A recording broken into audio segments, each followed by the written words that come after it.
Honk. Yes, indeed. And the honk, again, will lead them. What's going on, everyone? Welcome, Evernuts. Welcome, everybody, to a Saturday night stream. It is 9:50 p.m. Eastern. I hope that everybody is doing well and is looking forward to our session tonight of Dungeons & Dragons with viewers. Up the Beanstalk. That's right. Up the Beanstalk has arrived, and I'll explain why we have a little bit of a change in the original adventure that I had planned for this evening. But before I do that, just want to remind everybody about a couple of ways to support the channel. If you haven't done so already, please follow the channel. If you haven't done so already, please consider checking out our YouTube at !ArvTube.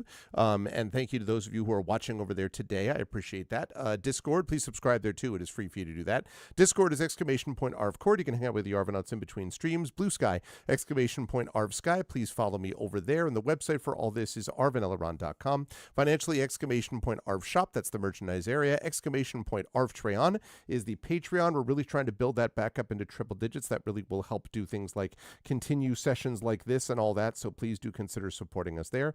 So please do that. You can get unique stuff for you and for the channel. Subbing to the channel gets you those custom sub badges and emotes to use here, there, and everywhere across Twitch. So please consider doing that. And let's see on the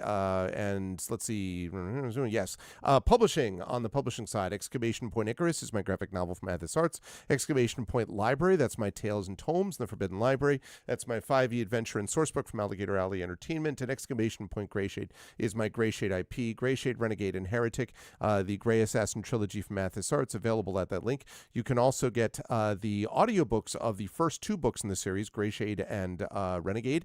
Already have sold some of those. Very excited to see those doing well by our very own Trent Sparks. Heretic, the final book in that series, will be coming out soon. So you should definitely be here to note that. That would be really great. And if you have not already done so, please consider as well pre-ordering the tabletop role-playing game of Greyshade, brought to you by our very own Brandon O'Brien, and is going to be coming out from Alligator Alley Entertainment in a couple of months. Please do pre-order that because I think you will really dig this tabletop game if you're here today for that whole tabletop thing. And as always, Exclamation Point BLM, Black Lives Matter, important to affirm and assert the significance and importance of Black lives. Exclamation Point Help Now, the World Health Organization page on suicide prevention. Important to reach out to others when you need help and reach out to others when they need help as well. And Exclamation Point Ukraine, UKRAINE, to help the people of Ukraine as they fight back against an illegal and illegitimate war with bravery and courage. And send the message will do so for others in that situation in the future. Quick note about stuff going on today. We have Up the Beanstalk D&D with viewers going on tonight. Then we will be off tomorrow and Monday, but I have now put together the schedule. As always, I will wait until Tuesday to be able to go over that schedule, but thanks to Triffitt's hard work and me sort of putting things together today, we have our schedule for the month of January. It is going to be busy, and it is going to feature a lot of cool stuff and setting us up for what is going to be a February to remember. We have got a lot of stuff going on in February, including launches of various campaigns. We have got the conclusion of several campaigns happening in the next couple of months as well, and a whole bunch of other stuff relating to video games. On Tuesday, we will also be premiering our next big video game of the next couple of months, probably, and that is Metroid Prime 4 Beyond. Very excited for that. And we'll be playing more Breath of Fire 4 over on GOG.com's Twitch channel. We've also got your first community D&D coming at you on this Wednesday with I almost said Waterdeep Dragon Heist. Not anymore. Dungeon of the Mad Mage with the Shadow Crew. So that's going to be super cool, and I'm excited for that as we go on. All right, with all that said, let me get rid of that, and let me turn on that. There we go. Oh, I thought that got shifted. I was like, my camera looks weird. Now it's all fine. Hi, everyone. I hope everyone's doing well. Good to see you all. It has been chilly out here in the Northeast United States, but hey, it is January, so I'm not going to complain too much about that. I would rather have that than have some kind of weird things going on. But it is time for some D&D with viewers, and it's time specifically for this. Now, I want to explain a little bit. You might remember that we spent the first 3 to 4 sessions of our last D&D with viewers playing something called Legacy of the Green Flame by Pacesetter Games. Yeah, Minnesota is even chillier. Well, listen, I believe it. I believe it. But we have been sitting, though, in fairness, between like 20 degrees Fahrenheit and 27 degrees Fahrenheit for the last 4 to 5 days, which is fairly chilly, okay? Like, I agree that it's probably not, absurd 0 degrees plus, but it's still kind of cold. It's still kind of cold for us. And of course, I live right near the ocean, so it's typically slightly warmer than it would be in like northwestern Connecticut. But we've already had a couple, like the snow that's out on the ground has stayed there. I went tubing actually there. -3 to 20-ish. Yeah. Well, skating weather, right? Triffid, totally reasonable skating weather. This is why the Vikings have to play indoors. But I get it. It is super cold. I imagine in Minnesota. Yeah, sure. Exactly. Perfect skating weather if you want to become the icicle, I suppose. But so I want to talk a little bit about why we're choosing to do this one. So we were playing Legacy of the Green Flame, which was again by Pacesetter Games, which is the same company actually that did this one.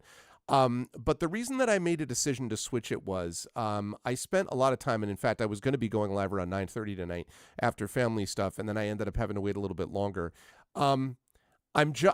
I decided I just don't think the adventure is good enough. And by that, I mean there were just too many quality assurance problems with it. I talked about this a little bit, how elements of the map in the book do not match up with the actual entries, that they're supposed to correspond to. And I was looking through the second part of the adventure, and there were some really cool concepts to it. It goes in sort of these very crazy, significant places. But as I was looking at it, I was like, I can't, there were too many things that I was like, wait, this doesn't connect to this. And I was like, well, I guess I can make this connective tissue of this to this to this. And then I just started to be like, you know what? Like, I've been GMing for many, many, many years, a lot of decades. I have a lot of experience. I can certainly do it.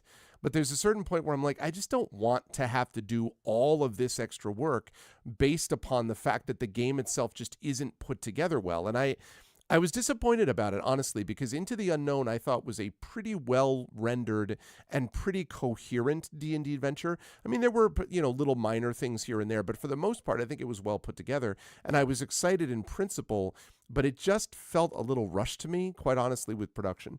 And so I was like, you know what, I don't want to keep doing this because I'm going to have to continue to keep making all of these like on-the-fly adjustments that are going to be frustrating and slow me down and slow us down. And I just don't think it's good stream work. So instead, I have decided to do this. Now, Up the Beanstalk, I backed their Kickstarter, which is the third one of theirs that I supported, because I really liked this conceptually in terms of what this adventure is doing. And I took a look at it, and I think that the QA on this is better from what I can tell. I guess we'll find out. Either way, it is a shorter system, or shorter adventure, I should say. And once we're done with this part of the adventure, then I may go back to the more traditional D&D with viewers of actually playing D&D and bringing people along for the ride.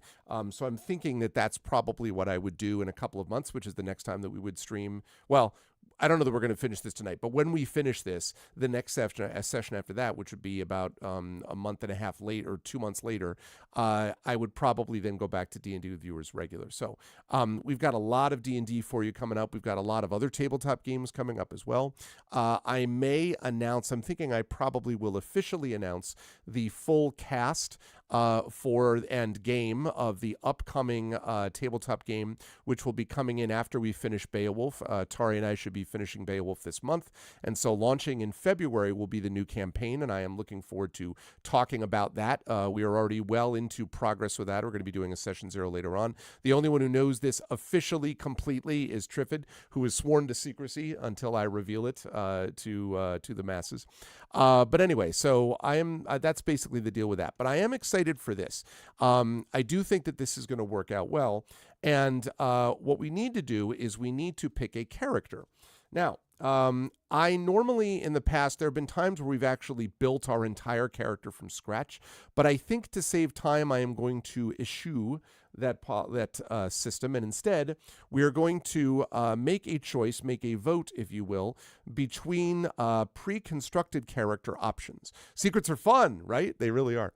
Okay, so I'm going to head over to reveal. There we go. This looks slightly empty at the moment, but it's not going to in just a minute once we come up with our sheet. So I'm going to put up what it is that we would like to do, and I'm going to, let me see, I have to just find my window. Okay, here we go. What character should we play? Now, these are all level 3 characters. Character should we play. These are all level 3 characters. And they are as follows. We've got a Dragonborn Sorcerer. That is, again, level 3. We have a Drow Rogue. Level 3. We have a Dwarf Cleric. Now, remember, we're mostly going to be playing this without other people alongside, without other characters alongside. So you need to think about characters that you think are going to be more self-sufficient, theoretically. Half-Elf Bard, level 3. We have a Halfling Monk, level 3. We've got a Halfling Rogue, level 3. A Half-Orc Paladin, level 3. High Elf Fighter, level 3. I see it. I need more choices, I see. Okay. It's going to look weird on screen, but don't worry. I shall address it soon. Let's see. Okay. High Elf Wizard, level 3. Human Barbarian, level 3. We have a Human Cleric,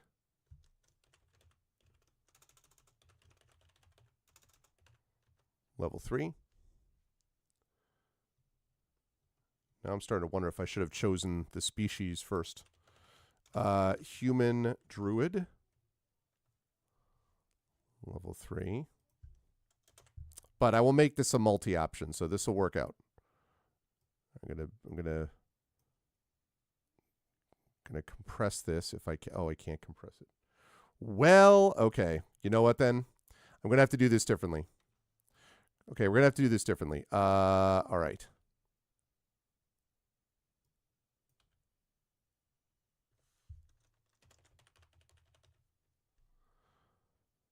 Okay, Halfling. Let's move that up there.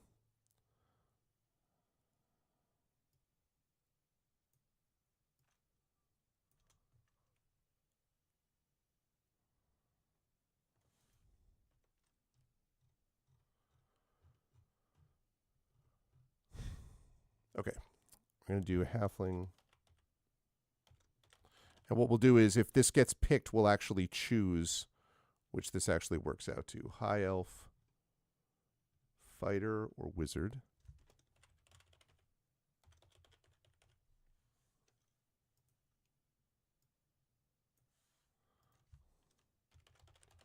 Human Barbarian or Cleric.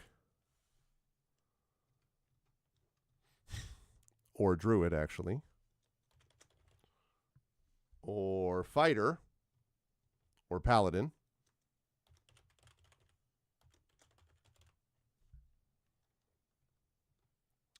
Tiefling, Warlock. Okay, I got it. I got them all. Or a Wood Elf. Ranger. Okay.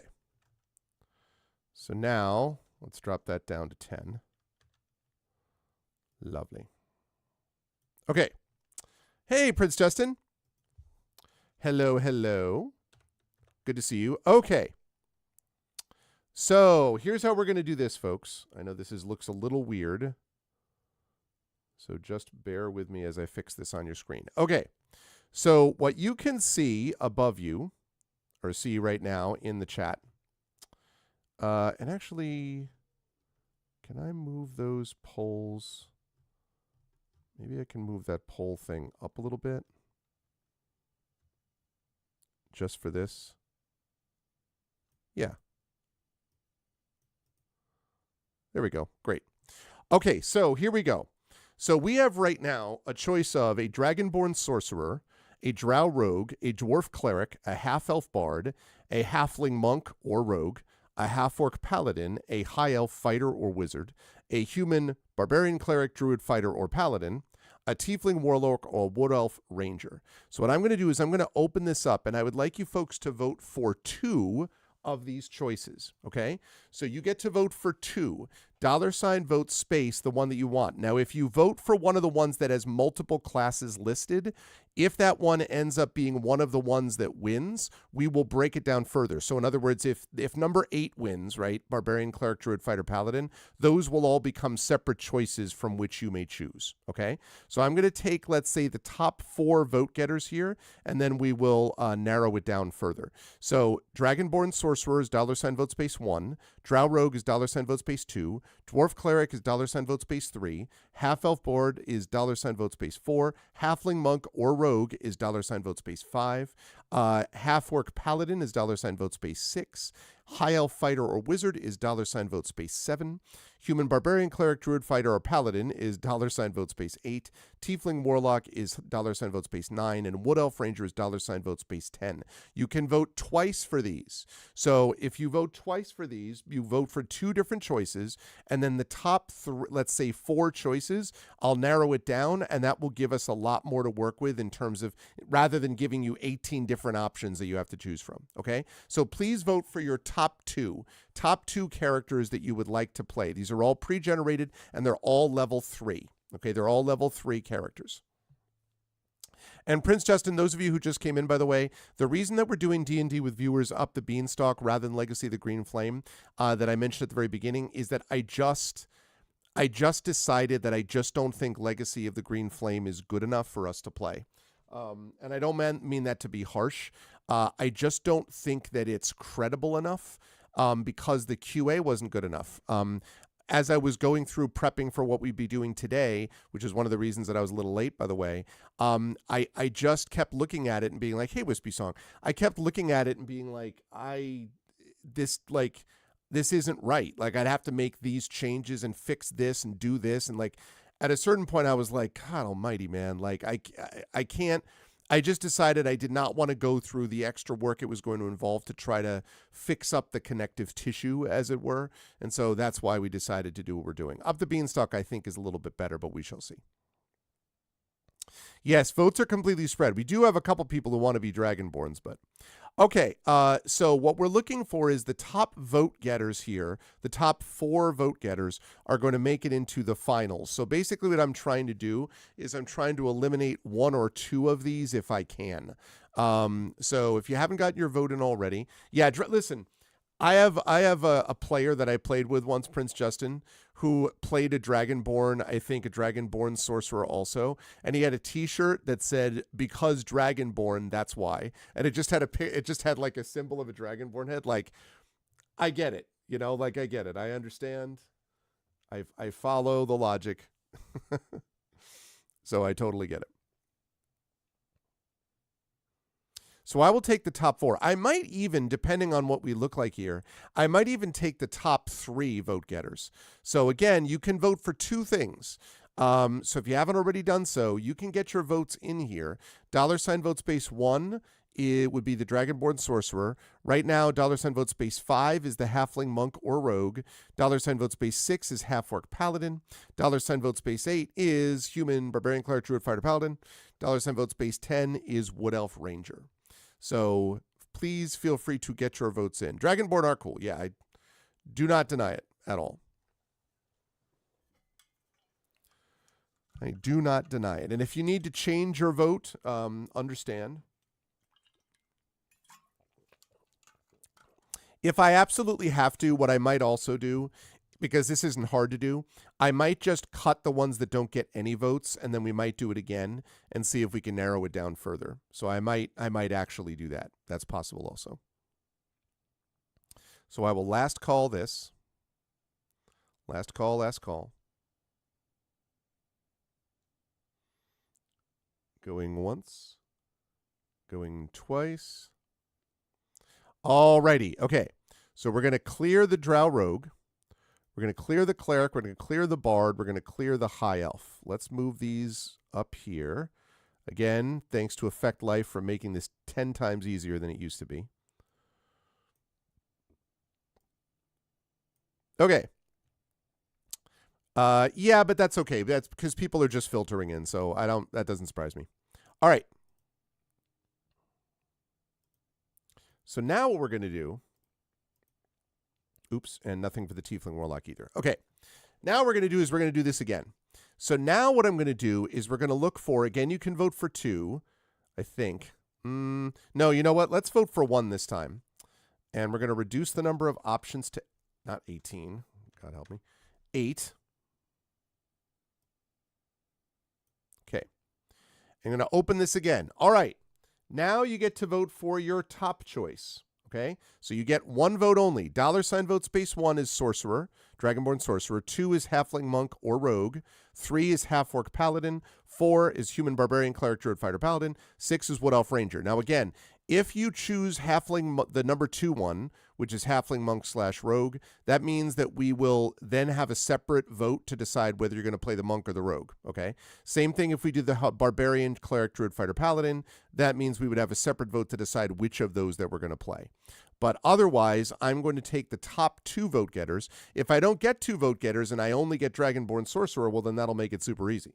So, let me know. Let's figure that out and we'll work it out together. We got 2 votes for Dragonborn Sorcerer right now. So 1 vote only. 1 ping only, Vasily. 1 vote only, please. And thanks. Exactly. Vote with your heart. Vote with your heart for what you believe in.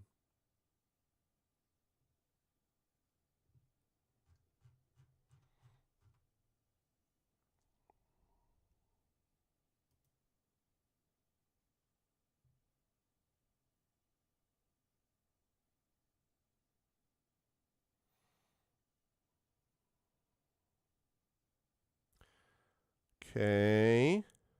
Last call, last call. Get your votes in. If you would like to play one of these characters, get your votes in. Right now, Dragonborn Sorcerer is winning, but get your votes in. Please and thank you.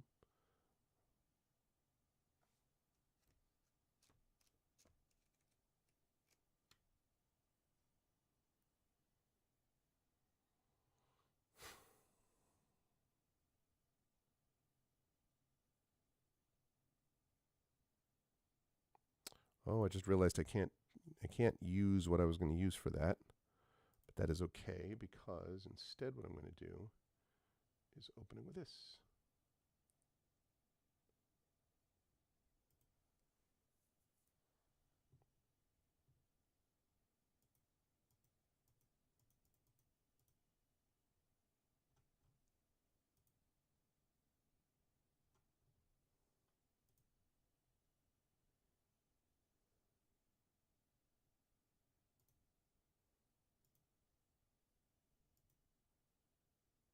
Okay.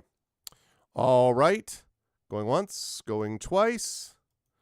Dragonborn Sorcerer it is. Hey. All right. We are going to play a Dragonborn Sorcerer. Oops. Because Dragonborn. All right. So now what we're going to do is I'm going to bring up my handy dandy window capture that I have for this exact purpose.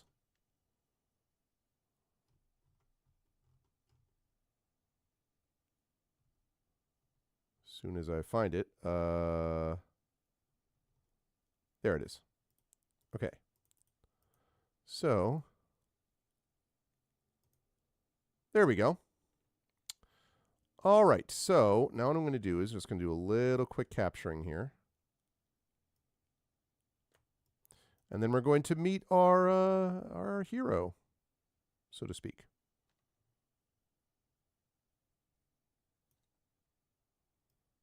Okay, and I need to make one adjustment because I was using something different for this. So bear with me just a second. Okay, there we go.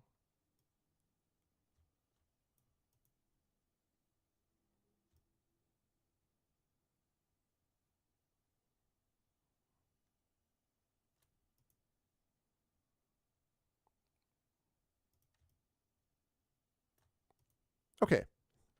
That looks pretty good. Okay, so here we go. And let me actually just, hold on. Let me make one further adjustment. Not with that, with this. Okay, good. That looks good. Okay, so this is our Dragonborn Sorcerer 3, and we do have to think about names, which we'll talk about in just a second. But this is our Dragonborn Sorcerer 3. We can make the Dragonborn male or female, or non-binary for that matter. So what we have to do here is figure this out. So what it explains is that you are a ferocious wanderer of the untrodden wilds. Okay, we wander the untrodden wilds. That's what we do. We see some trodden wilds and we're like, we go to the untrodden wilds. All right. We are a survivor who regularly constantly test ourselves against the dangers of the wild and conquers.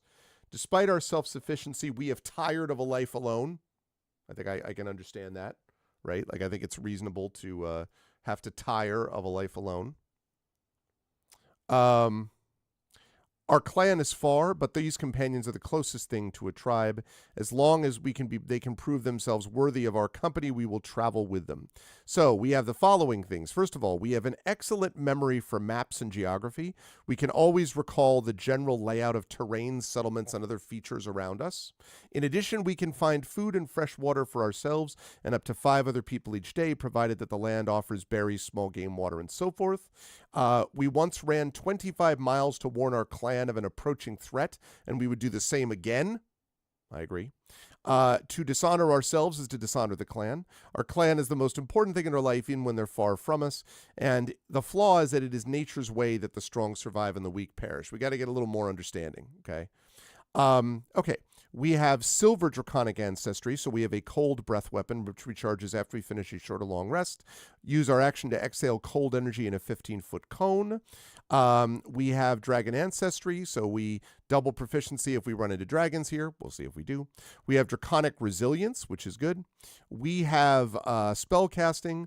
We know Blade Ward, Mage Hand, Ray of Frost, True Strike. We also know Chromatic Orb, Magic Missile, Shield, and then we have a second level 2 slots of Blur. We have 3 sorcery points, so we can play around with sorcery things if we need to. We have a quarterstaff. We've got a dagger. We've got a dart. And then, as you can see for equipment, we have a quarterstaff.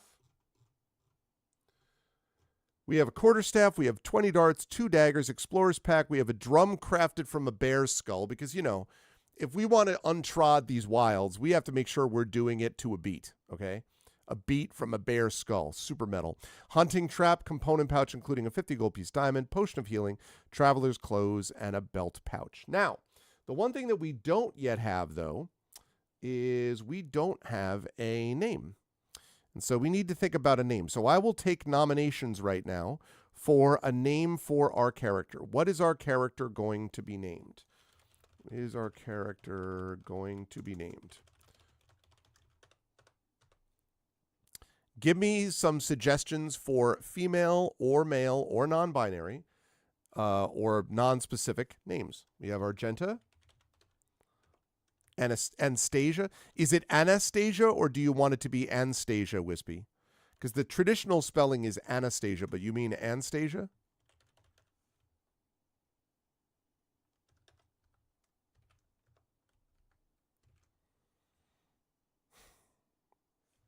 Anastasia? Okay. Anastasia.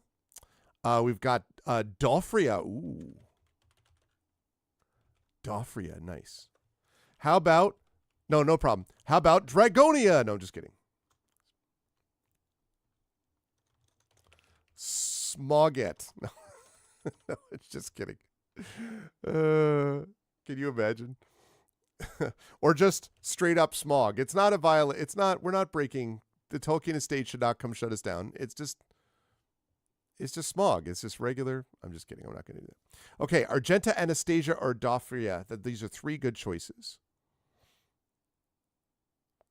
All right, others going once. Only 1 nomination per person. Going once. Going twice. Smog, legally distinct and non-binary. Exactly. Legal has already confirmed. Okay, here we go. Argenta, Anastasia, or Dofria, please put in your votes. $sign vote space 1 for Argenta, 2 for Anastasia, 3 for Dofria. And then we will get rolling.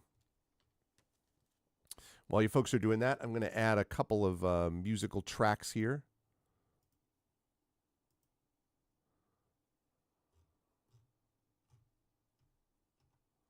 I think. Yeah.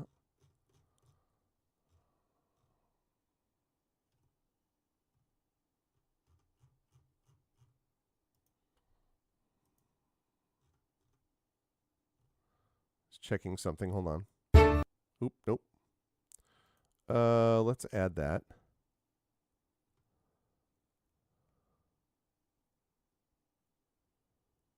How about... Nope.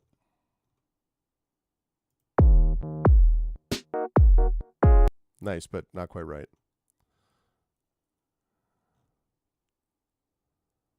How about this?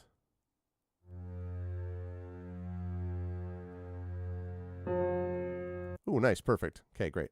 Wonderful. All right. Let's get a little bit of music going.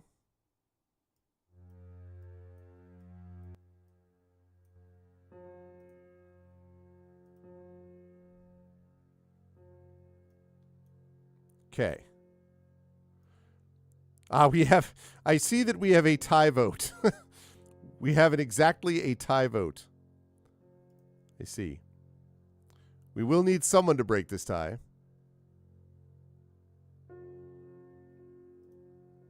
And don't feel forced to change your vote. I know that Prince Justin in the past has always been generous about changing the vote when needed, but I don't want Prince Justin to always have to do that. So, but feel free to change your vote if one wishes to do so, okay?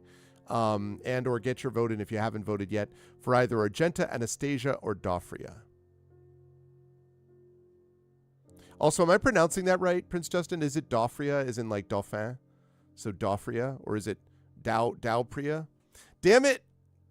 You changed, Prince Justin. I specifically said you don't have to do that. I went out of my way to be like, you don't have to do that. All right. As long as you're not feeling like you're being pushed into it, okay?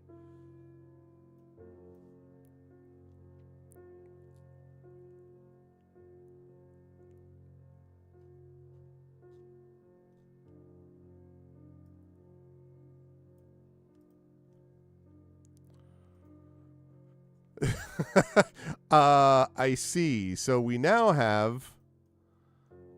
tied it up again. So now, if need be, now we can head back. Now Prince Justin can go back. See, everyone is just too nice to each other. That's the problem. Everyone is too generous. This is, by the way, this music is reminding me of the opening to... You could have different opinions about what you think about this movie. Okay, Wispy, someone's not changing. But I think the trailer for Man of Steel remains, in my mind, the greatest movie trailer ever.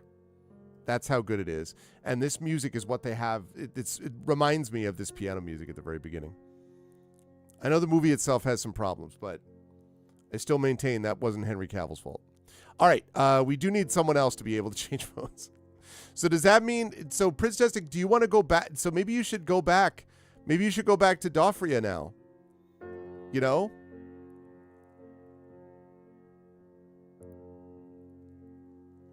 See, now, because now we have the one that was voted. All right. I'm glad about this because this means that Prince Justin gets the vote that should be suggested. All right, Dofria. And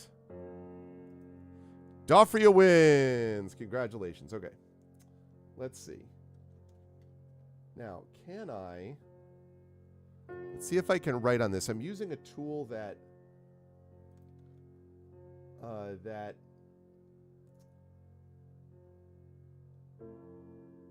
the Dragon Spear let me know about, which is super useful.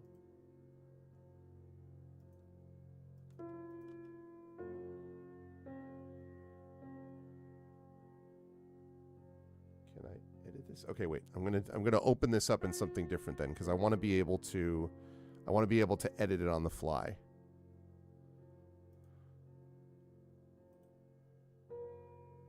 Thank you, everyone. That was very heartwarming.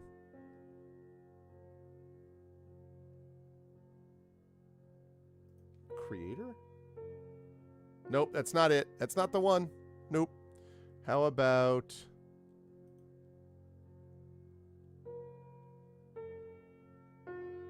Doc Tool?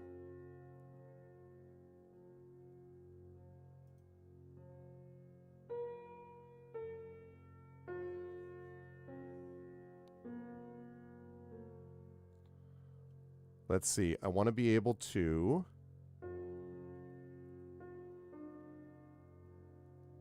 edit. That's what I want to be able to do. Haha, I did it. Yes. Okay. Zoom out, zoom out, zoom out, zoom out, zoom out, zoom out. Outstanding. Oh, beautiful. All right. We got it. We got it, people. Okay. Now.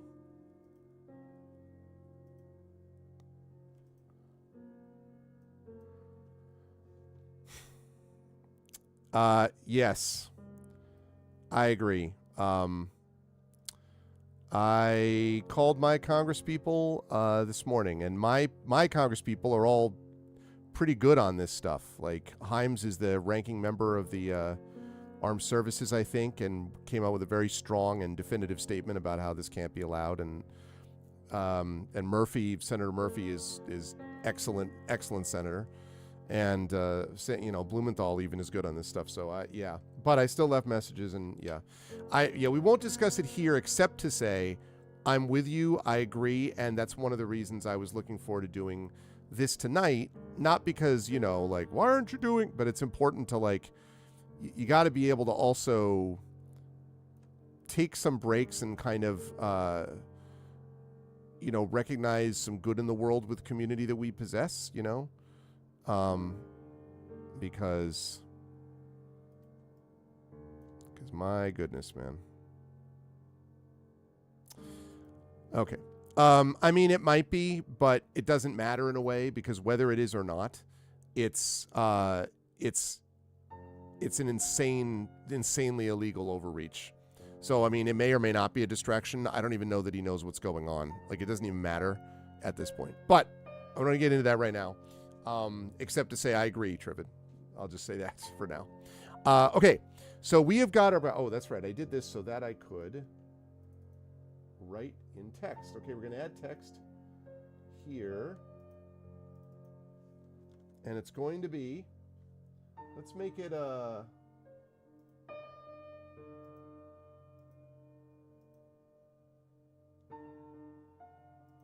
I should do this out of respect for Prince Justin's update. Asimov, I should do. Well, how about we don't do that, though? That's absurd.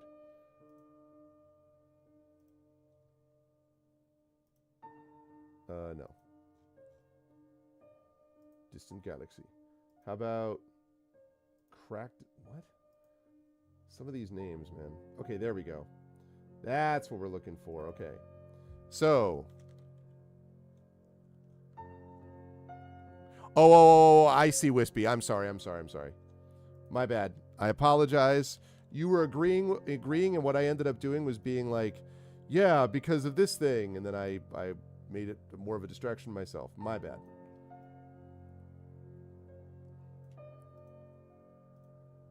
Isn't this cool? Look how good that looks.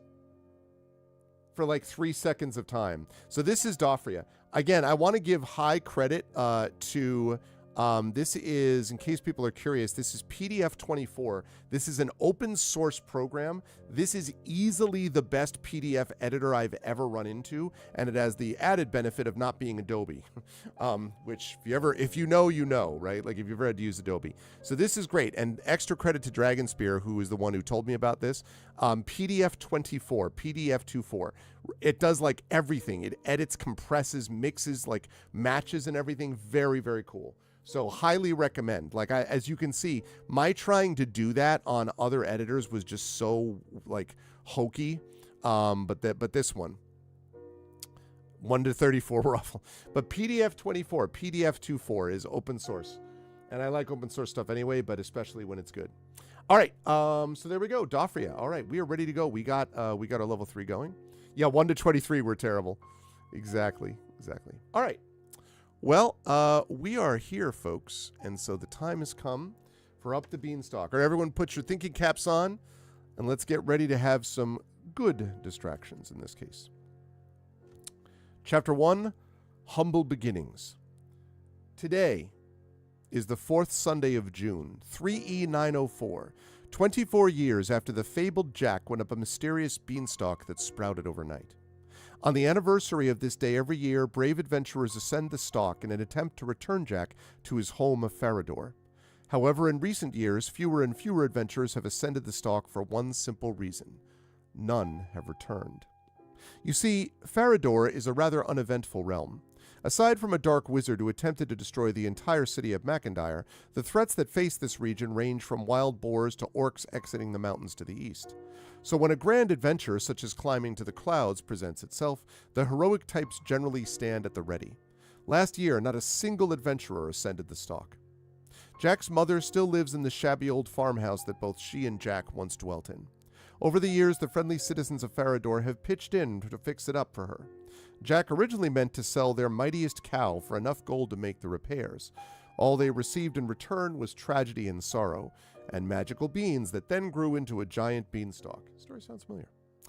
While her son has been missing for nearly half a century, Jack's mother still encourages heroes to ascend the stalk and bring her boy back to her before she moves on from this world. Every year on the anniversary of Jack sweeping himself into a grand adventure, his mother hosts local citizens of the realm to cheer for the heroes who ascend the stalk. This year is our year. That's right, it's our year, chat. We have been preparing for this quest for a good long while now, and we finally find ourselves ready and encouraged by our fellow countrymen to be the hero that this realm and mother needs. Maybe not the realm and mother deserve, but it's the hero they need. Okay. All right, Chapter 2, Up the Stalk. The thick scent of freshly cut grass fills the air as you summit a small hill looking over the Cullfield farmstead. It was on this farm 24 years ago that Jack, the giant seeker, accidentally spread some magical beans, causing a massive beanstalk to grow from the ground and touch the clouds. Rumor is, once the beans met the wet soil from a rainstorm the night before, Jack was swept up by the stalk and laid upon the clouds for his new adventure to begin. Other rumors tell a different story. One rumor heard depicts Jack being charmed by a forest hag who meant to rid the region of a resourceful, strong young man who had hopes of becoming the strongest adventurer Farador has ever seen. Another patron in the Sword and Spell Tavern swore they heard Jack left on purpose, that he had been plotting the entire things for months and was too scared a little boy to admit to his mother he wished to live among the clouds. No matter the story, Jack's mother has remained convinced for 24 years that her son needs saving. You are the brave hero who aims to we are the brave hero who aims to complete this quest for her. We begin descending the hill and arrive at the farm. Already a great many locals, likely around 100 to 150, have gathered here to cheer on the hero who ascends the stalk. And today, that hero is us. A hero is us. Even as you are still a few hundred feet away from the festivities, children run over to you, handing you a variety of different flowers. Roses, sunflowers, and lilies are now bundled in your arms. The natural smell of the flora nearly overcomes that of beef in the air. You turn to find a cow is being roasted over the fire, surely a symbolic offering to Jack's original adventuring companion. However, your attention is quickly diverted by an older human woman tapping you on the shoulder. She softly says, "The eagles warned me of a hero like you. It's nice to meet you. You may call me Jack's mother. Or Dorothy, if you like. I wanted to be the first to thank you for having the courage to ascend the stalk. I do not have much. However, various guilds in Mackendire offer me care packages for adventurers who bravely lay their lives on the line for my sons. Please see me again before you ascend so that I may get you sorted." All right. So here we go, chat. First real vote of the day. And that vote is, what should we do? Should we investigate the cooking cow?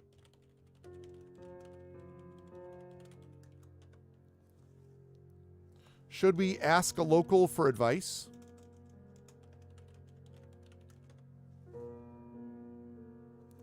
Should we see Jack's mother for the care package? Or should we ascend the stock right away? All right, chat, get your votes in. $ vote space 1 means we investigate the cooking cow. 2, we ask a local for advice. 3, we see Jack's mother for the care package. 4, we ascend the stock right away. Get your vote in. Let's see what it's going to be.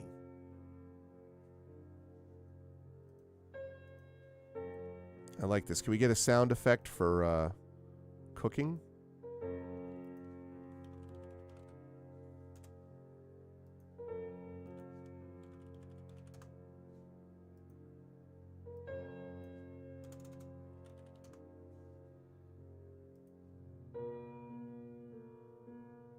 How about this?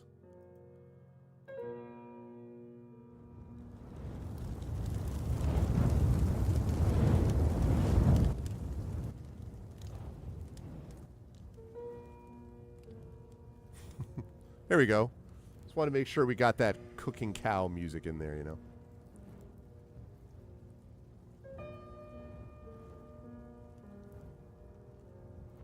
All right, let's see. So we have 3 votes. All right, we're going to last call this. See Jack's mother for the care package. All right, all right. I respect it. I respect it. Going once. Going twice.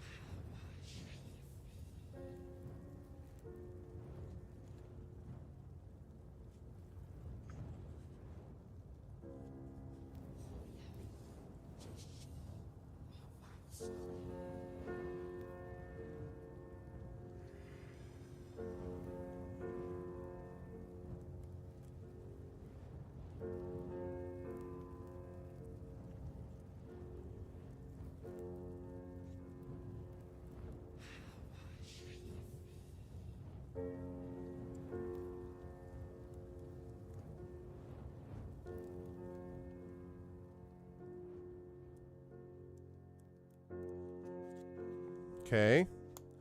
Suddenly had a terrible flashback to Santa Claus versus the Ice Cream Bunny, the worst movie I've ever seen. Oh my God, really, Trippin? We watched, I think I talked about this, we watched, as is tradition, the Mystery Science Theater 3000 of Santa Claus Conquers the Martians, which is truly terrible. It's so bad, it's good. So bad, it's good. I have never heard of Santa Claus versus the Ice Cream Bunny. That sounds truly bad. All right. See Jack's mother for the care package it is. All right.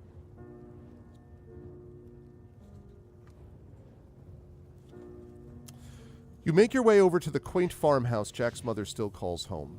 There is a cobblestone porch that extends around the front of the horse just before the door. Jack's mother sees you approaching and motions for you. As you are within a few feet of her, she taps the chest on the rounded lid and says, "Oh, dear, I apologize, but I must tend to some other guests. Please take what you wish from the chest ahead of your journey. Word around the farm is you're the only hero this year, so take anything you need. I apologize to inform you that a wild boar made off with a grappling hook and rope I fashioned together. Well, less made off and more so a miscalculation on my part. I don't throw like I used to. The darn thing might be behind the barn. He likes to stalk around for loose pets. See me by the stalk once you are ready to ascend." Okay, so you may add, what you find in here is there is a potion of healing.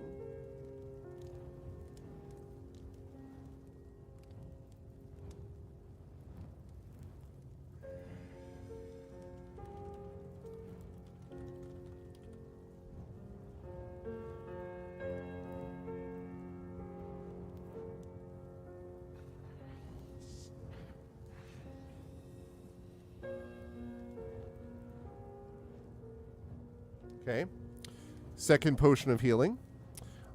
We have got a quiver filled with 20 arrows, which isn't going to do us much good because we don't have a bow, so never mind. 5 days worth of rations.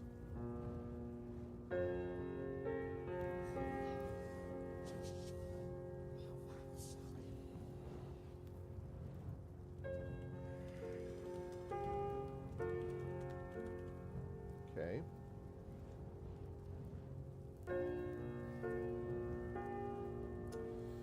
And a tinderbox.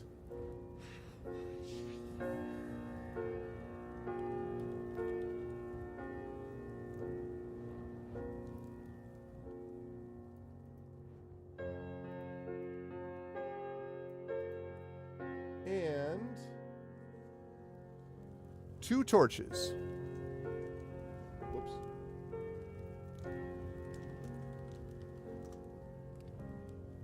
Partridge in a pear tree.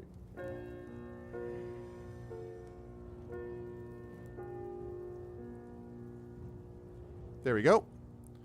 Jack's mother is rich. Well, okay, now, all right, so we have seen those places. However, 2 other choices now that we have done this thing. Do we want to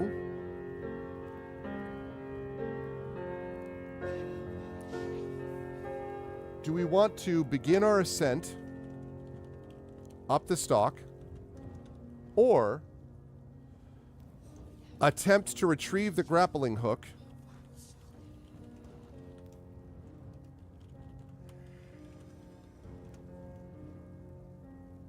from the wild boar? What do you think, chat? Could have made that just a one other, actually. It's a masterpiece compared to that, jeez. Okay, so beginner ascent up the stalk, or, that's $sign vote space 1, or attempt to retrieve the grappling hook from the wild boar is $sign vote space 2. Wild boar, never lose it. Wild boar, wild boar.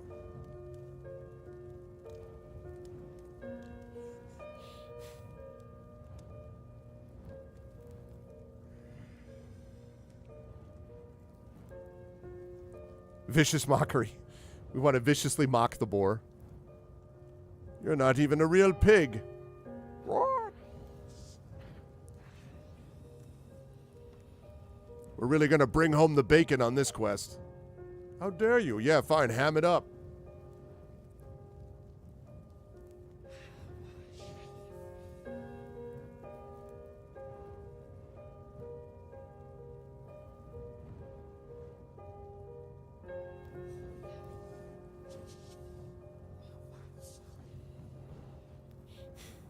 Okay. Last call, last call. We have 2 votes for attempting to retrieve the grappling hook from the wild boar. Going once. Going twice. All right. We're going to go get that grappling hook. So, let's see what we get. It's called Against the Boar. Oh, sorry, Prince Dustin, but you would have voted the same way, so it's all good. Okay. Hopefully the boar will give up the hook easily. It would be dreadfully horrid to be maimed just before a heroic adventure. You set your eyes upon the large red barn placed to the northwestern corner of the farm. It is tucked a bit away from the party, so it's unlikely a commoner could be caught up in the skirmish. Just like Jack's mother said, you turn the corner to set your gaze on the backside of the barn, and right at the forest line about 20 feet in front of you, you plainly spot a wild boar. However, what she did not account for was the fact that it is tethered to a tree. It seems the boar tangled itself with the rope extending off the grappling hook. Be wary, the boar is only tied at the waist. It seems to have plenty of range of movement regardless of being tied to a tree. All right, so here are our choices. We can use animal handling to, let's see, attempt to set the boar free and steal away grappling hook. You got that. We could do a speak with animals, which I don't think we have the ability to do. No, we do not have speak with animals, so we can't do that. We could attack. Or, now that we have laid eyes on the poor beast, leave it alone and return to the party. All right, chat, what's it going to be? Do you want to try animal handling, attempting to set the boar free and steal away the grappling hook and rope?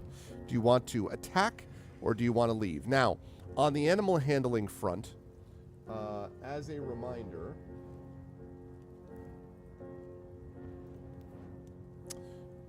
animal handling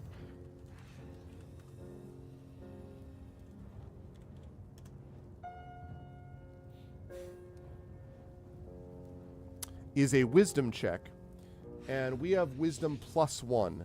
We are not proficient in that check, so it would just be +1. So we would be, if we do the animal handling, that's wisdom based. So $ vote space 1 is animal handling. They're asking for a DC 15 animal handling. So we would need to roll a D20 and get a 14 plus 1 to be 15 to get it. 2, $ vote space 2 is attack. $ vote space 3 is leave. What say you all? What should we do? $ vote space 1, animal handling. Try to set the boar free and steal the rope and the hook. $ vote space 2 is attack. $ vote space 3 is leave. What should we do?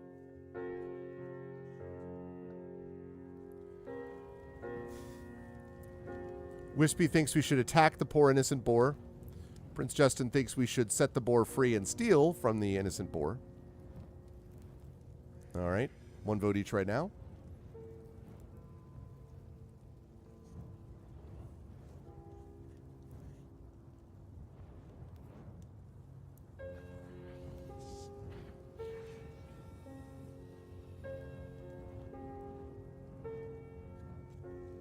Okay.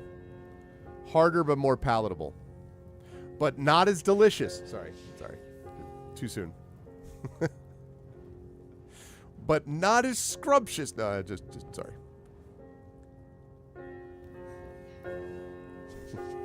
Last call.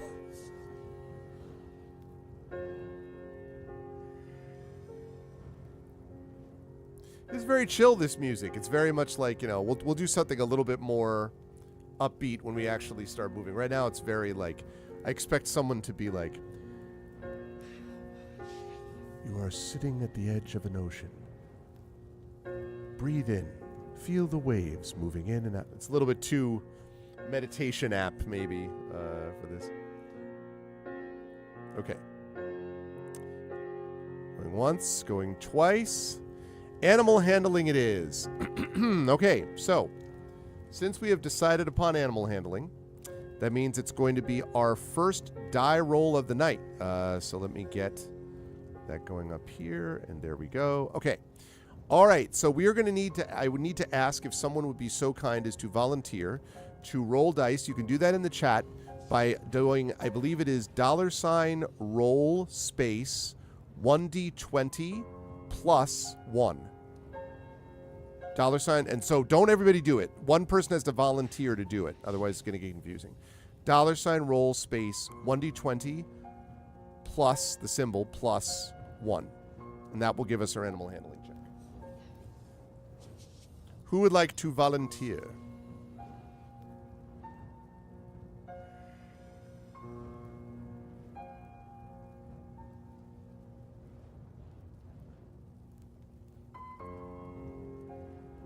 Who's it going to be? Who wants to volunteer? Who can I volunteer for this position? I'll roll this time. Thank you, Prince Justin, so much. All right, let's see it. I have confidence. All right, Prince Justin is going to start out. We may be able to switch around if we need to. All right. Oh, so close. Oh, so close. 13 plus 1. Oh, man. Very, very close. Nah, it does say 15, though. I'm not missing anything, am I? Wisdom is plus 1. Does not have proficiency in that skill. Yeah. Oh, that's too bad. Not your fault. I meant to. Well, listen, a 14 is not a bad roll, though. I mean, that was a tough check. Okay, so we have failed. We failed. We will find another way. Which my players of the 13th icon will love. I am so excited for that, Prince Justin. It's going to be great. Cannot wait for that to get launched. Slowly you approach the boar. It begins to grunt and posture in an aggressive manner as you get closer and closer. Undeterred, you continue pressing forward, hands and palms out and wide open to show no threat. As soon as you're within 5 feet of the beast, it lurches out at you, but it's quickly swung away by the rope going taut. The boar snaps and bristles even more aggressively at you. If you want this grappling hook, you're going to have to fight the beast for it. All right, so our choices are real simple, chat. $vote space 1 means you attack the boar. $vote space 2 means you leave. What's it going to be? Very simple binary choice. $vote space 1, you attack the boar. $vote space 2 means you leave.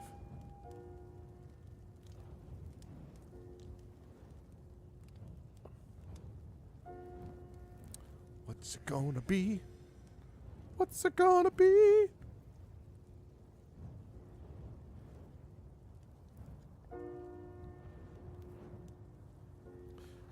Wispy says we must attack this boar.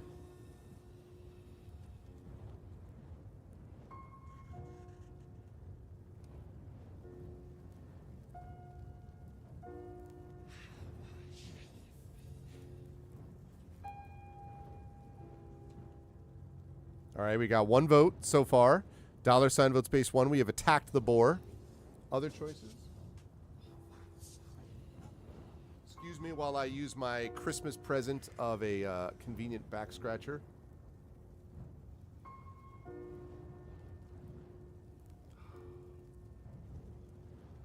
So glad I got this Christmas gift.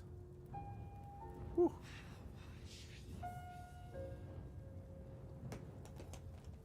A highly useful gift. All right, we got $sign vote space 1, which is attacking the boar. 2 is leave. It's tight. It's tight vote. It's tight vote. Who is going to break this tie? Who is it going to be? Who will make the decision? Last call. $sign vote space 1 is attack the boar. $sign vote space 2 is leave the boar. $sign vote space 3 is be the boar. No, I'm just kidding. I made that one up. It's just those two. $sign vote space 1, attack the boar. $sign vote space 2, leave the boar. All for a grappling hook. Get your votes in now, everybody.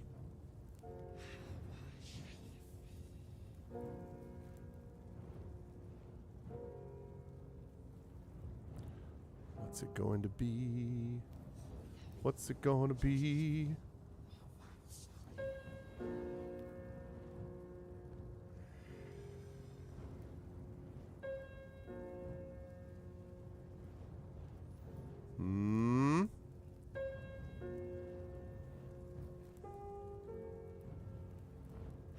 Waiting to gather some more people together, so we will get more people in here over time. But first, we need to decide whether we're going to attack or leave the boar behind.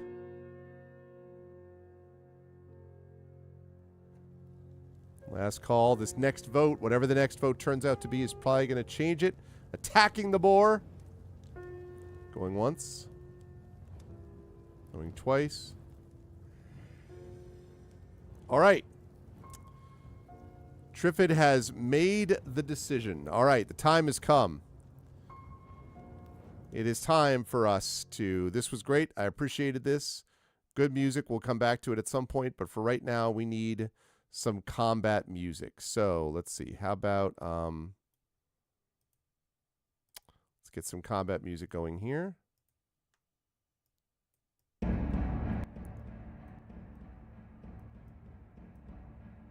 There we go. Boar tied to tree will just starve to death. Yeah, it's merciful to the boar. That's what I'm saying. Okay. All right, here we go. So, let's see. We need that grappling. I mean, you know, it could very well be the case. Okay, who is going to roll for this combat? Last time Prince Justin did. Prince Justin or Wispy, is someone willing to roll for this combat? And if so, I would need you to roll, please, initiative. Which at the present time, initiative would be D20 plus 1 would be initiative. Okay, Wispy. So you know how to do it, right, Wispy? $ roll space 1D20 plus 1.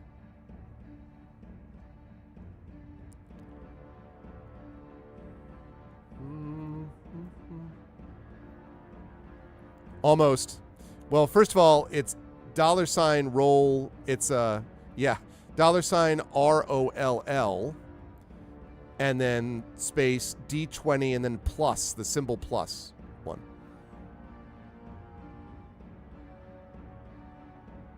There you go. Did we do that right? Oh, roll 2. 1 plus 1. Oh no. Well, that is definitely legit. But sadly, I have a feeling that my roll for this is going to be a little bit better, but let's see.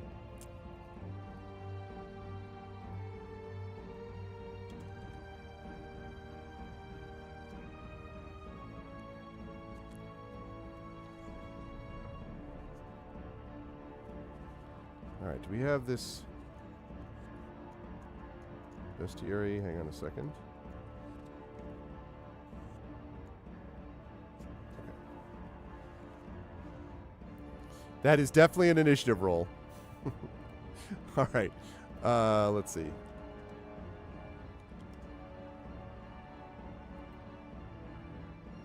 Now, the good news is the boar is slightly reduced in power because of the fact that it is tethered up.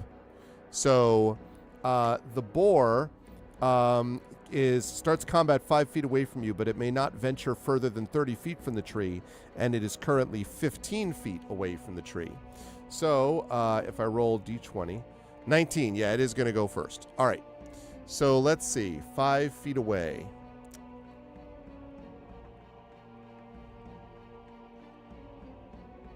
All right, let's see. So, Tusk.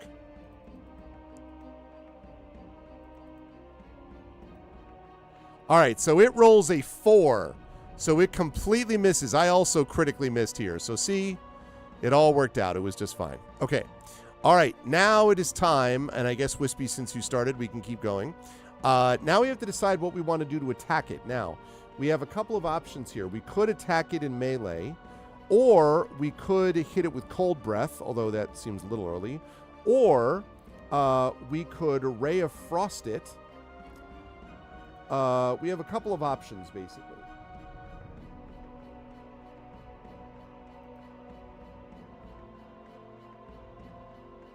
So, and we have options, but let me just put down the options that I think. If someone sees one that they're like, no, why don't we do this? You can tell me, but otherwise, let me do which ones seem to be the most logical one.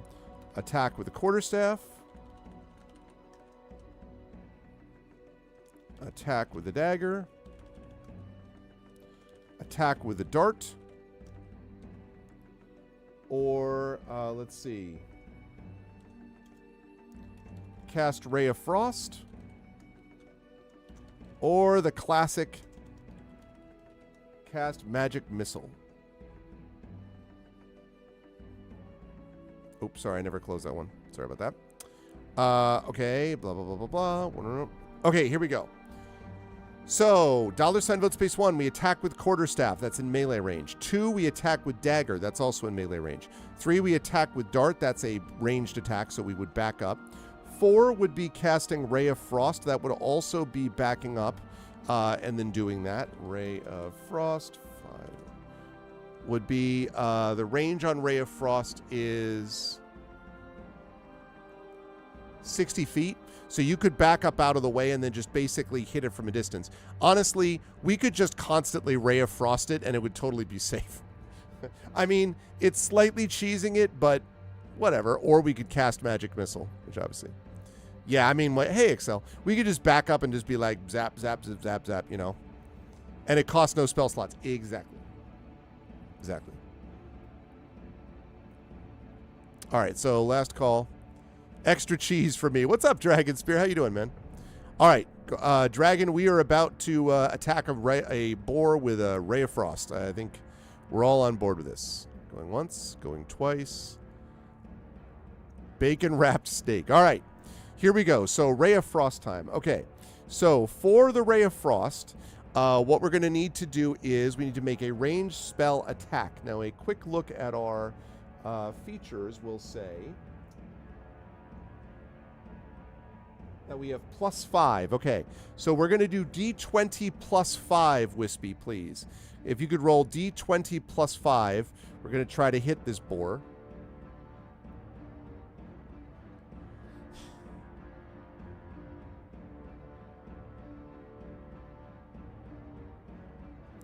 So D20 +5, if you could roll that in chat, Wispy, please. 9. Okay, so 4 + 5 is a 9. I don't think that's going to be enough. Let me just confirm. That is not enough. The boar shrugs it off. All right, so the boar is now going to make its attack. It's all right. We're getting the not-so-good rolls out of the way. It's all good. It's all fine. Okay, it's going to attempt to attack with its tusk, but it misses again with a 7. Okay. Unless Chad has an objection, I'm going to suggest we Ray of Frost. Actually, wait. It can't even hit us because we backed up out of the way. I forgot. So, honestly, it just can't hit us. Yeah, well, Magic Missile, of course, automatically hits. Ray of Frost does not automatically hit, but it's a cantrip. So, actually, Wispy, since the boar is, like, stuck, you could just basically Ray of Frost it. So, just keep Ray of Frosting it. Yeah. So go ahead and do that again, Wispy.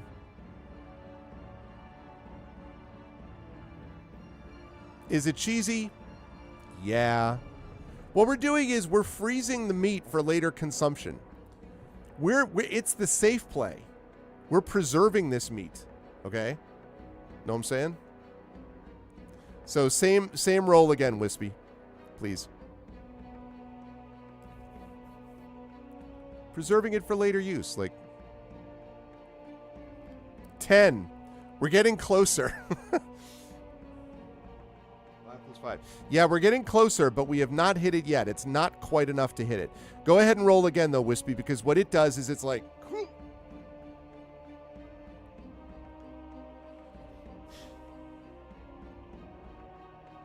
Right. That's right. Right, Excel, but because the Ray of Frost is a cantrip and doesn't cost any spell points... there's really no reason not to just keep Ray of Frosting it, you know? 18. All right, there's a hit. Okay, so now I need you to roll a 1d8, please. Roll 1d8 for me. So $ roll space 1d8. No modifier, just 1d8. Incidentally, in a video game, if I found a way to cheese something, would 100% do that. Dangerous enough out there. We're about to climb up a beanstalk trying to save Jack. We you know, we need a win early on here. And if we were playing a melee character, we wouldn't have this option, so. Roll to 3. Okay. So we have done 3 points of damage. Okay. All right. Go ahead and now try to hit it again. Again, doing a hit again with a ray. It zaps into its side.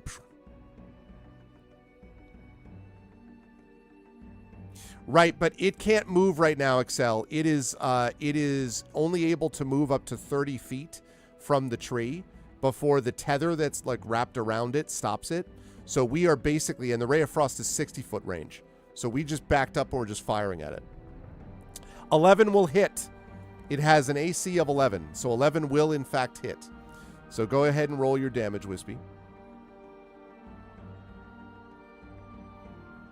Yeah, this clearly feels to me like we want you to get this grappling hook, but we don't want to make it, just give it to you. So that's what it feels like.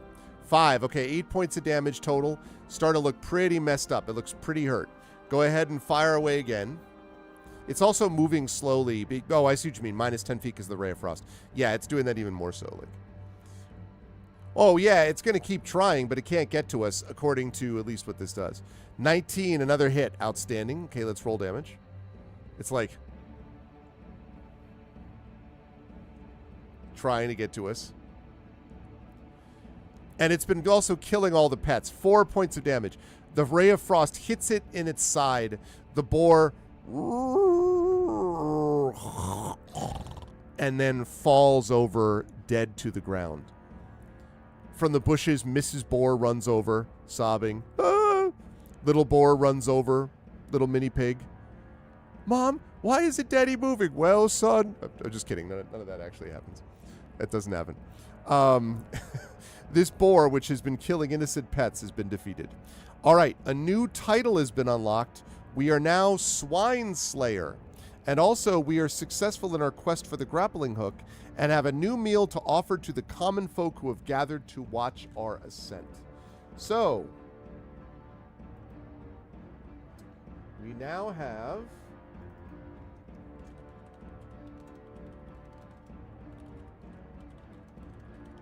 grappling hook and 50 feet of rope.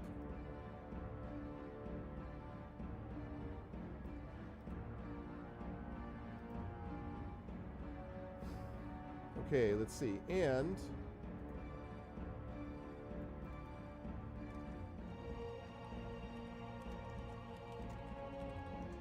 Swine Slayer. Yeah, I was going to say,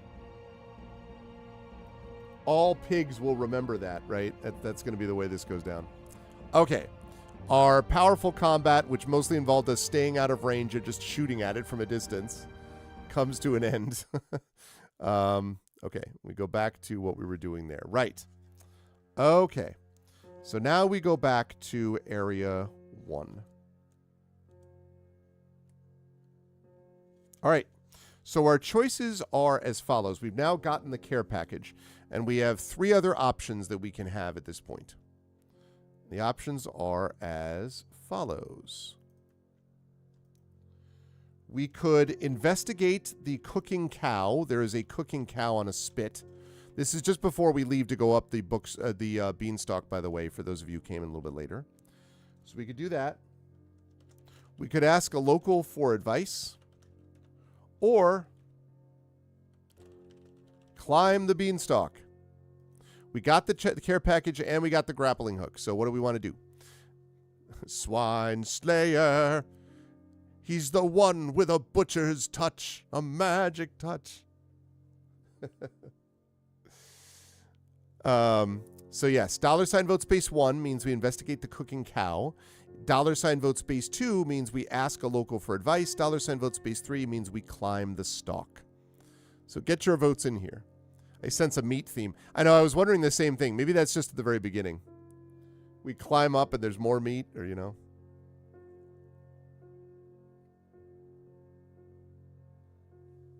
All right, 2 votes for cooking cow, 1 vote for local for advice. Going once. Tied up. We have investigate the cooking cow. We have ask a local for advice. A mead theme. No, not a mead, sadly. Sadly, dragon. Only a theme of meat at the moment. Although I've never had mead since I don't drink alcohol. I wonder if you could just have mead. I guess, could you have a non-alcoholic mead? I guess you could, but it wouldn't taste very good, would it? I don't know what a non-alcoholic mead would taste like.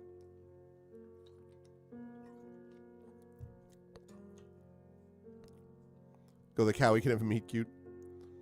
All right, we need 1 vote to break this tie.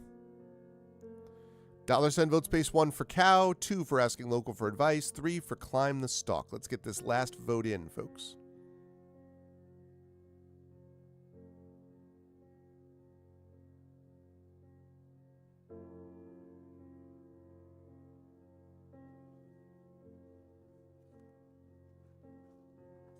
Even the game is breathless with anticipation. What's it going to be?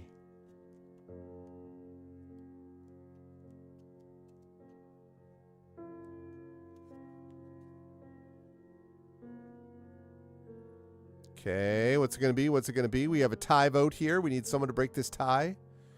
Investigate the cow. Ask a local for advice.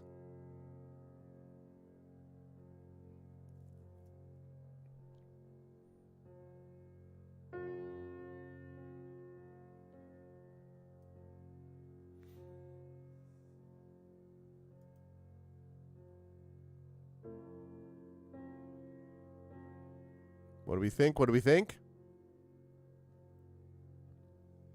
Let's get that 1 vote in if we can.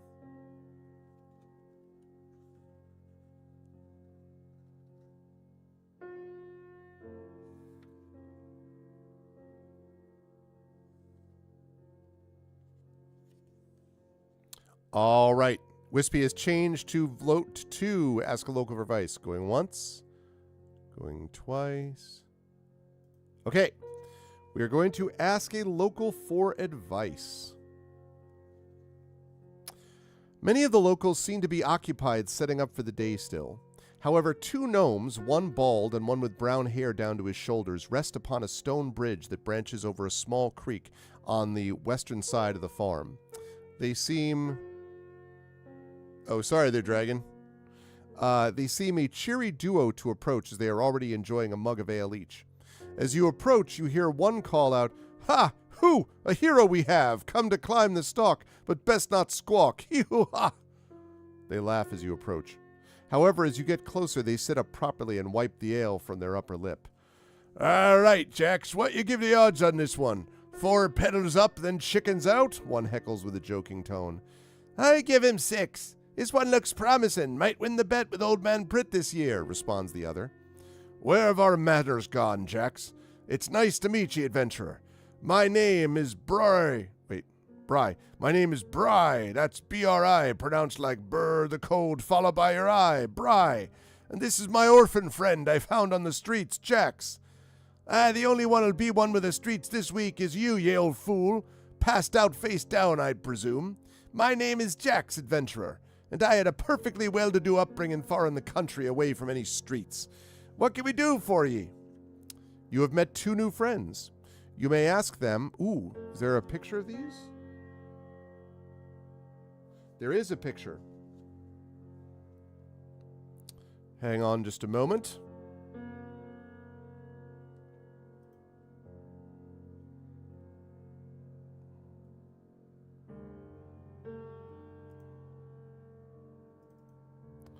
I shall get you that picture now in just a second.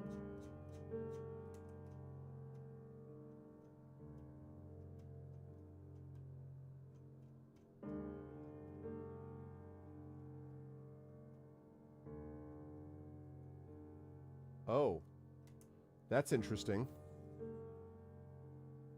Okay, I have a different one here. I have a different picture here than I have in the PDF. Interesting. All right, that's okay though. So I will show you all the picture. Let me go up there.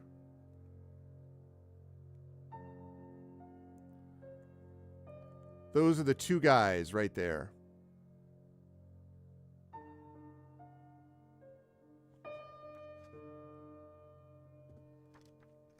Okay.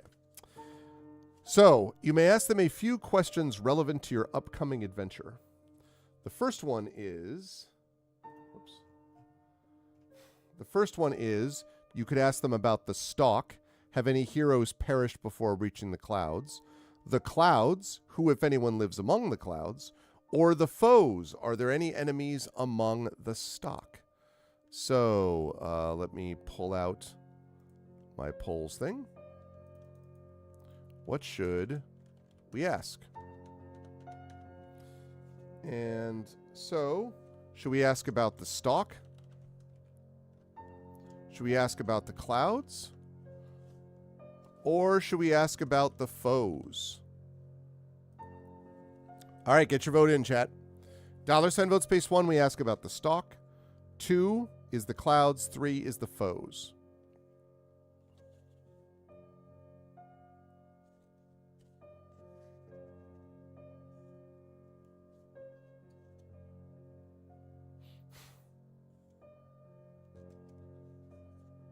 Okay. Got to vote about the stalk. We got to vote for the foes.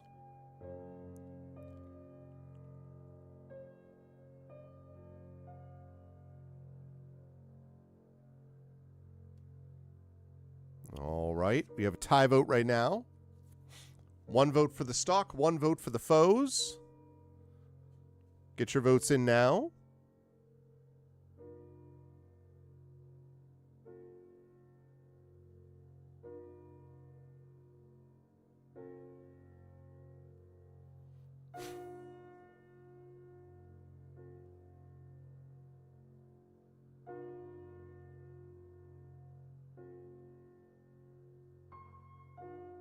Okay, we have a tie vote. We have a tie vote. We do need someone to break this tie.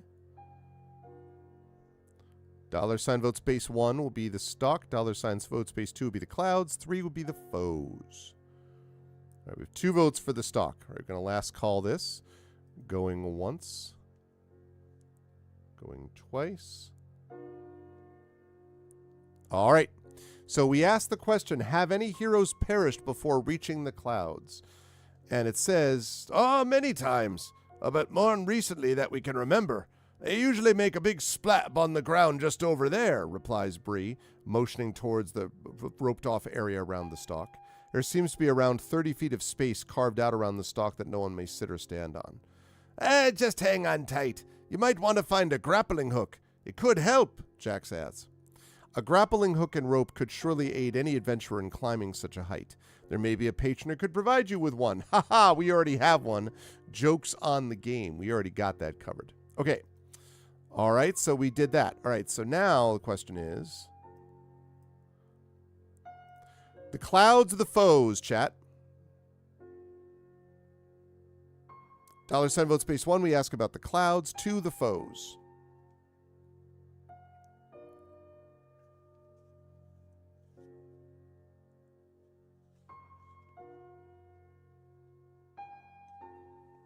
Got 1 vote for clouds, 1 vote for foes. What about the foos? We do not have... sadly, we do not have that dragon. We're going to have to go with foes instead. Or even the fries. Don't have that either. All right, 1 vote for the clouds, 1 vote for the foes.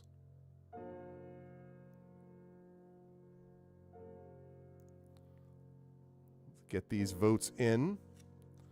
Let's do this. That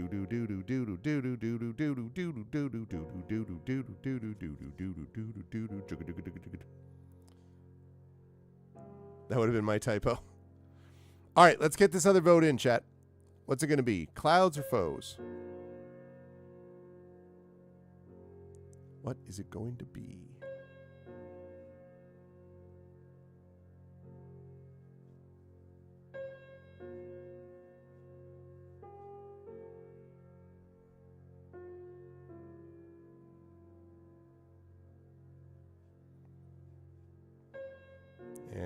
Anyone? I'm going to last call this.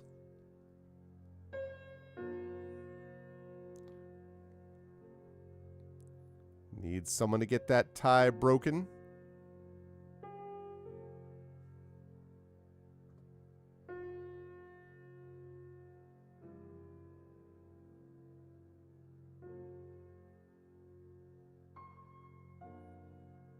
I'm not wearing a tie.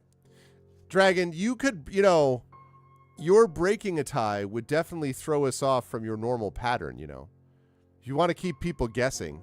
You know what I'm saying? Yeah, it's not a broken tie either, exactly. It's true. Going once, going twice.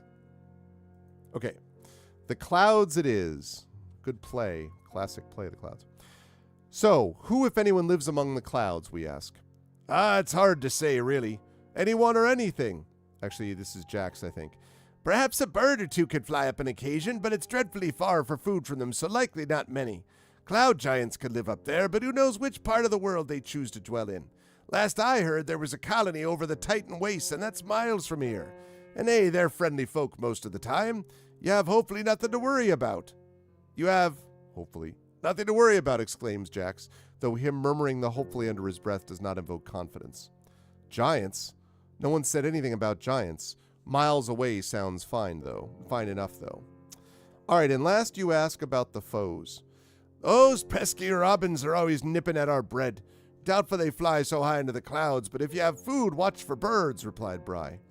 Oh, and the mountains began to rumble again. Probably just shifting around after being so lazy. Shouldn't be anything. Bry seems to lack assurance on this matter. However, conjecture is always worth noting. You thank the two friends for their assistance, and you return to the Beanstalk.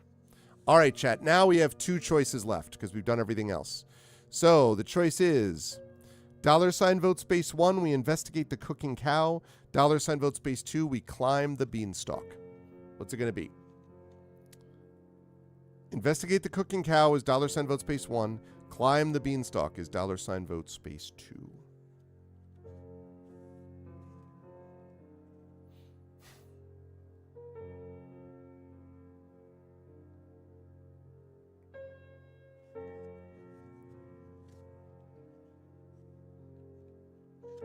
Okay, we have 1 vote for investigating the cooking cow. 1 vote for that. Ms. Justin also wants to investigate the cooking cow.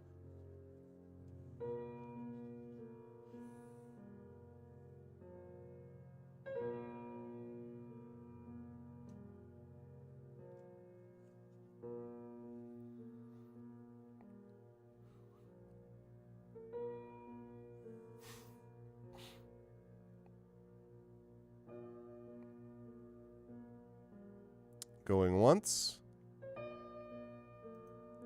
Going twice. Okay. All right. The cow it is. Ever since you summited the hill overlooking the farm, your stomach has been screaming at you to investigate the local grub. You scan the area to find that indeed... Well, this thing goes back and forth between claiming it's a pig and claiming it's a cow. Pretty sure we're going to say, Craig. A cow is about to be roasted over a fire. With urgency, you walk over to the cow to find that a man and a woman are tending to the roast. However, they are mid-disagreement as soon as you walk over. The man turns to meet your eyes and then says, "Well, let's see what this one thinks." "Really? You must drag a stranger into this?" the woman retorts with an impatient tone. However, before she addresses you, a smile overtakes her stern scowl. She turns to you and continues, "Well, good afternoon, dear. My husband was just telling me how big of a waste an entire cow is to be fed to our friends." "That is not what I said. The sages say winter will be long this year, and I mean to get my family through it, alive," the man snaps back with his sharp tone. "The 5th layer of hell will thaw before we starve. Tradition must continue. Wouldn't you agree, stranger?" the woman asked confidently. You prepared for a great many things, but saving interpersonal relationships was not one of them. All right, whose side should we be on, chat? Should we...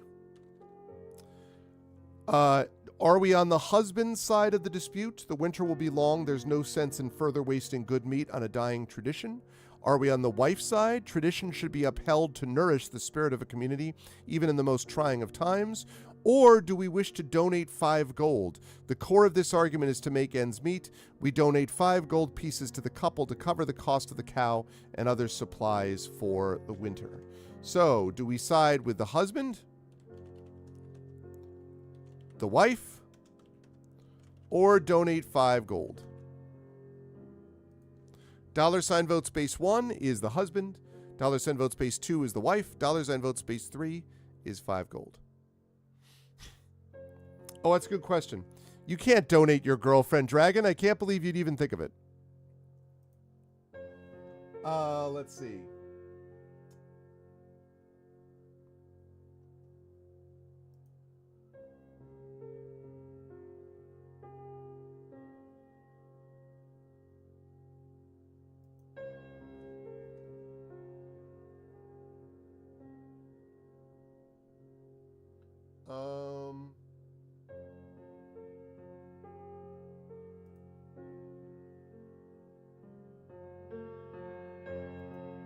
Let's say 15 gold. It doesn't say. Oh, discuss it with her. Let's say 15 gold. We have 15 gold. Let's say. In fact, I'm going to mark that down.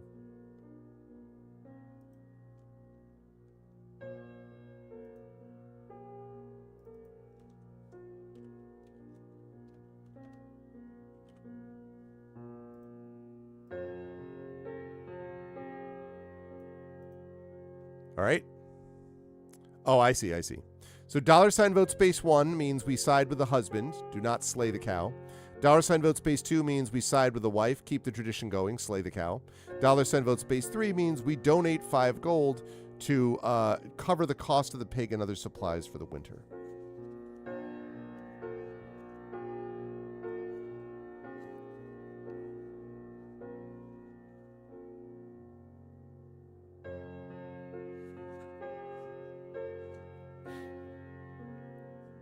Okay, we're going to last call this. Oh, wow. Thunder.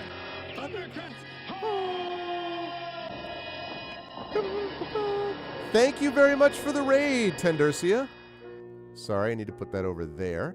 Thank you so much for the raid, Tendercia. I appreciate it. Welcome, everybody. Welcome to our D&D with viewers as we are playing Up the Beanstalk. We are just finishing up one thing before we're about to climb this. And yes, it has been a long time. How have you been? Happy New Year. I have not seen you for, gosh, a very long time. How you been, Tendercia? And what were you doing? What were you streaming today? A tarot stream. Ooh. I see. Were there any what was it a general stream for chat, and like was there good news to be had or bad news? He said wonderingly. Thank you for the raid. I appreciate it. Okay. Last call. Okay. A lot of good ones today. Boy, that's good because in the world today, there were not a lot of good ones. So I'm glad to hear that it was. That's awesome. That's very cool. Have you done that for a while? Have you been doing tarot streams for a while and I just didn't know? Okay. All right. So we are going to donate 5 gold. Offer up the boar's roast. I know, right? Okay. Even though this may not be your place, you hate to see two people arguing over a problem you could so easily solve. For what is good gold if not to be shared with your fellow countrymen? You explain that you have been blessed with the opportunity to help and that you would like to donate 5 gold pieces to the event today. Immediately, both adults give up their positions of confrontation to endlessly thank you. A cow roast will go on in your name. Additionally, they will tell their children of the hero who lent them some gold when they needed it most. Thanks to you, the people of Farador will continue their tradition. You will be the first to eat once the cow is ready. However, to get ahead of it, please note down 15 temporary hit points. You are considered very well fed. Damn! That's like more hit points than we actually already have, isn't it? No, not quite, but still. 15 temp hit points. I love it. Since October, that's awesome. That's very cool.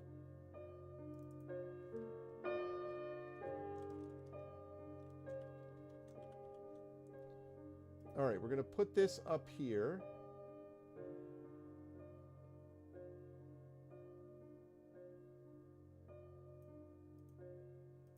$15 temp hit points. Nice. All right.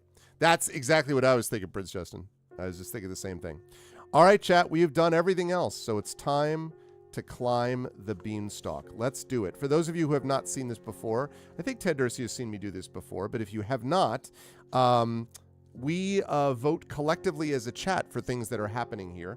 The deal is that Jack went up this beanstalk how many years ago? 24 years ago.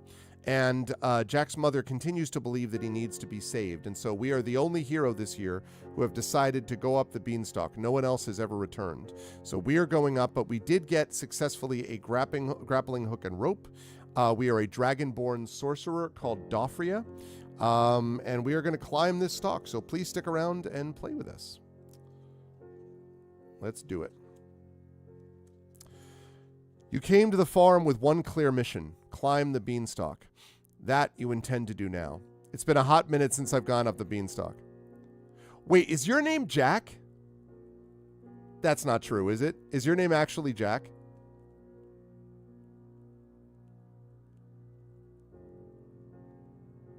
Okay. For a minute, I was about to be like, whoa, we have celebrity in our midst. I was going to say, I thought I would know that. Okay. You walk over to the base of the beanstalk. There's about a 30-foot radius that is roped off so that no commoner stumbles into an adventure of a lifetime. Well, not again, at least. Just as you approach the rope, Jack's mother calls out to you, "Oh, honey, wait, I'll be right there." She hurries over to send you off, along with the rest of the folks who have gathered on this anniversary. The crowd begins to cheer and roar as you walk with Jack's mother to the very base of the stalk. Now that you're closer, you see many dents and rivets in the stalk, likely from the adventurers before you attempting to secure footholds. Every 10 feet or so, there seems to be a pedal to leap up to. The pedals seem sturdy and secure in their place in the beanstalk, so they'll be a great assistance during your climb. After your brief assessment of the adventure ahead, Jack's mother begins a speech. "Citizens of Farador, this humble mother accepts a new adventurer for the cause on the anniversary of my son's disappearance. I'd like to start by thanking you for departing on the journey ahead. Many brave heroes like yourself have ascended the beanstalk. Know that if you return with Jack and any other adventurers, you'll be greatly rewarded by the city of McIntyre and the people of Farador. Until I croak, I'll host this fine occasion to bring my son home. We do not know the perils you'll face in the clouds, but endlessly and eternally thank you for volunteering yourself to save my son's life. I know he's up there. I know he's living. I can feel he has not left this world. Go and find him. Bring my son home." The crowd erupts with cheer. Some toss flowers at your feet, some pray to the one, and some look away, for they do not desire to watch another adventurer fall. Don't fall. All right, let's do this. You avert your gaze to the sky, which is not really what that means. The Beanstalk towers over the realm more menacingly than before. Miles and miles of distance lie between you and the clouds, where you can only assume the true adventure begins. First things first, reaching the clouds. You feel you are prepared enough to venture forth, so you do. The first petal raises off the ground just a few feet, so beginning the journey is not very difficult. In fact, many of the petals that follow the first are close together, allowing for a smooth initial climb. You climb for what feels like hours. Though you have made progress, you wager you're only a few miles up from the ground. You look back up towards the clouds, slightly daunted by the journey yet ahead. Luckily for you, the petals are relatively secure, so sleeping upon one of them is not the worst idea. However, your contemplation is ended by the sight of a swarm of birds forming nearby. For a moment, their song lulls you into a false sense of reality. How beautiful are these birds in their home sky? This reality quickly fades as you realize they are aggressively diving upon you. That's right, you're being attacked by a swarm of ravenous robins. All right. So the time has come, chat. First, we need to roll initiative. Who wants to do that here? Who wants to roll for initiative? And you can do that by rolling in chat, but first you have to tell me you want to do it so we don't have like 30 people rolling. Who would like to roll this time around? Robins, not ravens, robins. Very important. All right, so Wispy is rolling initiative. We have rolled a 4. I feel like this is familiar. Okay, hang on a second. This is a new monster, by the way. New to this adventure. Swarm of ravenous. See, again... Again, now, it's okay. The reason I stopped playing the last one because there were too many mistakes, but these guys really have to do better with this. It says, swarm of ravenous robins. I turn to the back, and it says, swarm of ravenous ravens. But down below, they said it was robins. So, I'm going to assume it's robins, because I just, come on. I should just offer. I should be like, listen, can you folks throw me? I know some people who could use some editing work. Could you throw some people some work? You know, we can get this edited. Robins, yeah, they can be cute, but not ravenous ones. We're going to say robins. All right, so the robins, okay. Yeah, I mean, I don't mean to be like that, but like this, the last adventure that we gave up on because there had been so many freaking errors that it became hard to follow, like what was actually happening. So for this one, I was like, it seemed like there were fewer. I still think there were fewer, but... Okay, so let's see. We've got that. All right, so they are going to go first. All right, now, what it says is that the petal that we're currently on counts as a 5-foot space. So we must battle the birds in a stationary position so as not to lose your footing on the stalk. It also says that if you have rations on your character sheet or in your inventory, which we do, if the swarm is unharmed, we must throw 5 days of rations to send it away. If the swarm is half health or below, only 3 rations are necessary. So as of right now, we have 5 rations on us. And we are well fed because of the whole situation with the cow. So we have 5 days worth of rations. We could throw those away. We do have the ability to find like berries and nuts and stuff, but we're going up to the clouds.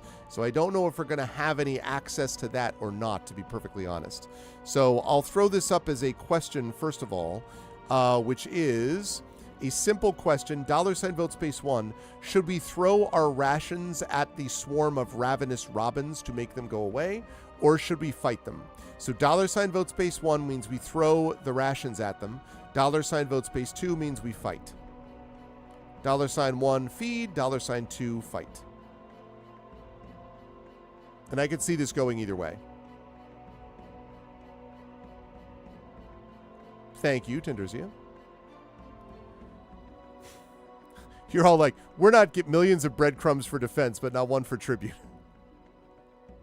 That's actually a good line. That sounds like a promising line. Millions of breadcrumbs for defense, brethren, but not one for tribute. All right, 2 votes right now.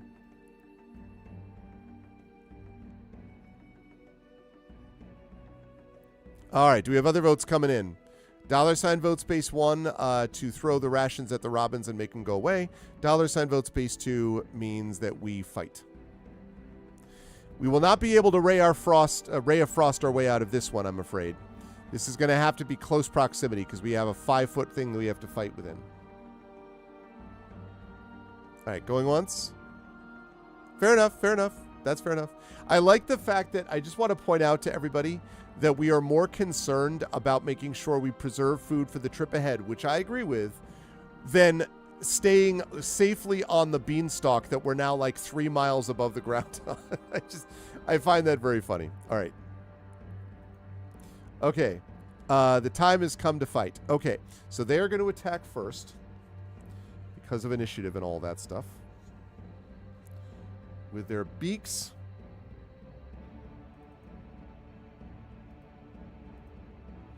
They rolled a 20, not a natural 20, though. All right. Hit.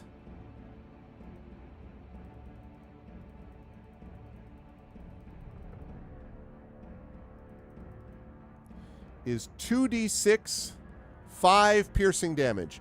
Fortunately, though, we have 15 temporary. So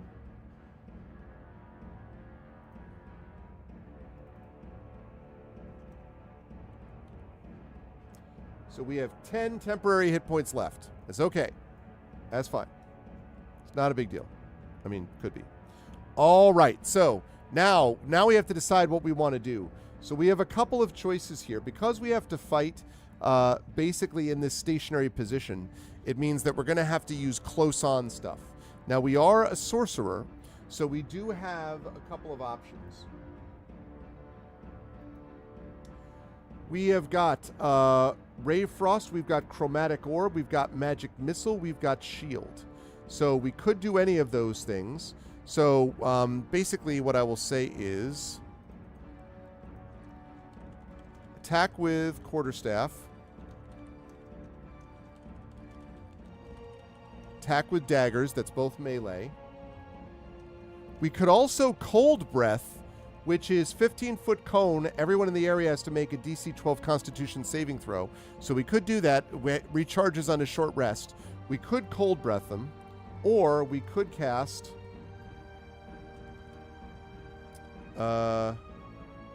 creature within range. We could probably do that because of what they are.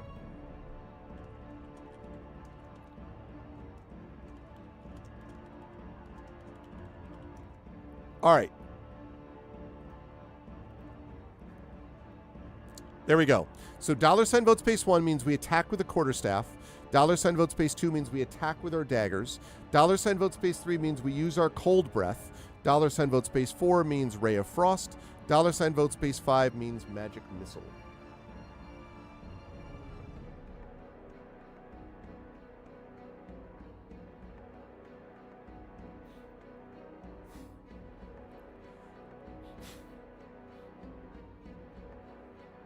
You'll be happy to know also that because this is a swarm, it's going to operate as a constituent creature, which means there's going to be one saving thing for this.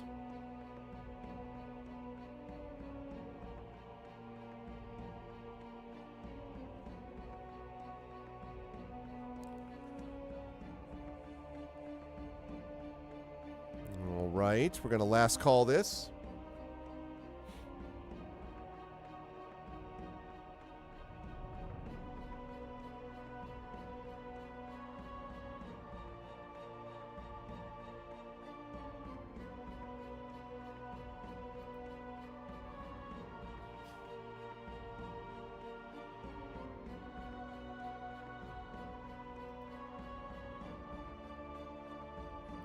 All right. Going once. Going twice. Cold breath it is. All right. They're going to have to make a Constitution saving throw.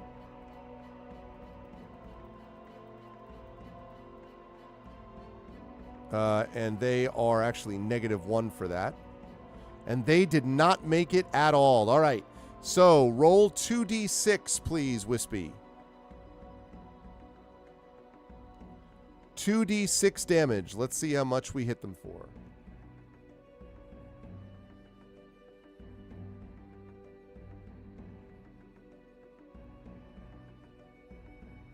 Seven. All right. So that knocks them down. All right. I love it. Okay. All right. Now they are going to...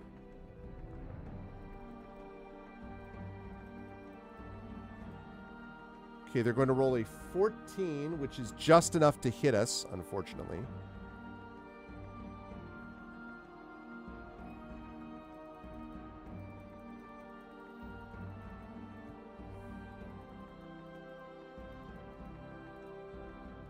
All right, so 7 points of damage. That brings us down to 3 temporary, but we have still not been hit ourselves. All right, so now this is no longer an option because we have used it up until we get a short rest. So now we have the following choices, chat. $ vote space 1 means we attack with our quarterstaff. In case you're curious, that's +2 to hit, 1d8 bludgeoning. Or we could attack with our daggers. That's +3 to hit. It's 1d4 + 1 piercing. I will tell you, because you would see this, that they are resistant to bludgeoning and piercing and slashing. So it's only going to do half damage to them if we hit with melee.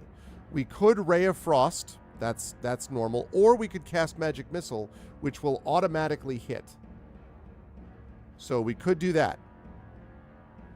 So $ vote space 1 is attack with a quarterstaff, 2 is attack with daggers, 3 is cast Ray of Frost, 4 is Magic Missile. Ray of Frost is a cantrip, so that doesn't cost any spell slots, but Magic Missile will do more damage.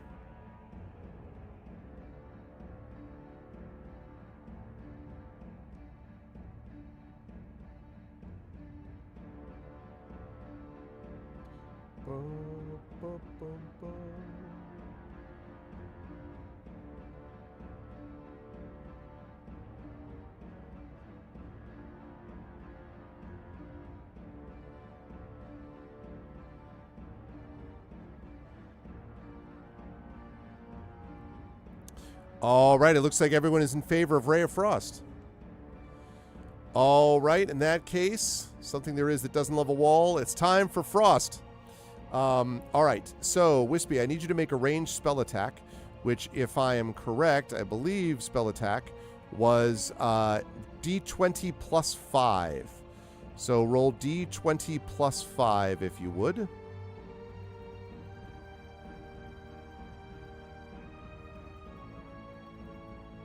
D20 plus 5. Ugh. 7. 7 is not going to hit, I'm afraid. That is okay. It's all right. It's all right. We'll be okay. We'll make it. 13. That is not enough to hit. They miss us. All right. So, back to the same scenario. All right, chat. Here we go again. They missed us, so that's good. So, attack with quarterstaff. That's $ vote space 1. $ vote space 2. It's 25. 2 plus 5. $ vote space 2 is attack with daggers. $ vote space 3 is cast Ray of Frost. $ vote space 4 is cast Magic Missile.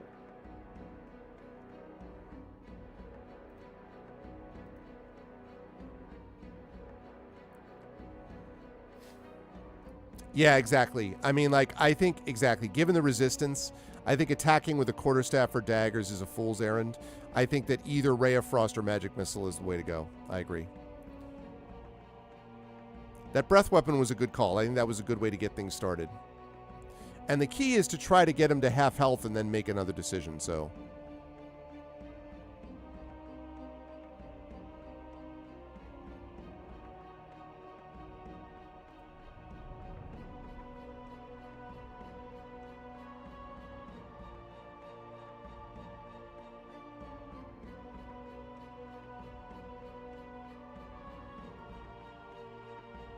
Okay. Last call, last call. Going once. Going twice. Sold. All right, Ray of Frost it is. So, go ahead and make your attack, please. A 12 is just enough. That will hit. So now you can do damage. And Ray of Frost, I think, is 1d8, I believe.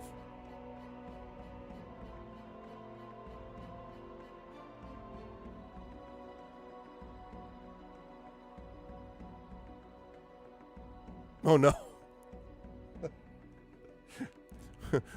Wispy, I recommend that you play the lottery after this because you're getting these ones out of the way. Okay. All right. They are now going to attack. They miss again. So, okay. I'm gonna say, unless Chad has an objection, I think you should. It seems like Ray of Frost seems to be what you want to do. So we have hit him a couple times. Let's see if we can hit him more. So does Chad have any objection? Is everyone cool with us continuing with Ray of Frost? Prince Justin like rolling Wispy song. No objection? Okay. If someone does, they can mention it to me and we can have it to a vote. But assuming we don't object, then okay. So then go ahead, Wispy. Let's do the D20 plus 5. Let's see if we hit him. 17. There we go. That's what I'm talking. Now we're cooking with gas. Now let's roll the 1d8.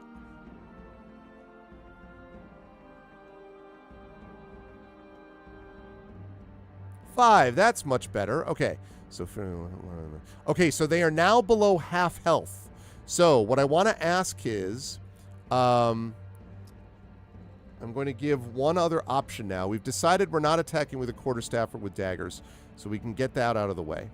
So now there is another choice, which is now that they're below half health, we could throw 3 rations now to make the rest go away, because they're now below half health. So we could throw 3 rations, or we could cast Ray of Frost, or we could cast Magic Missile. They will do less damage if they hit us now, but they could still do damage. So, $vote space 1 is throw 3 rations. $vote space 2 means we cast Ray of Frost. $vote space 3 means cast Magic Missile. What's it going to be?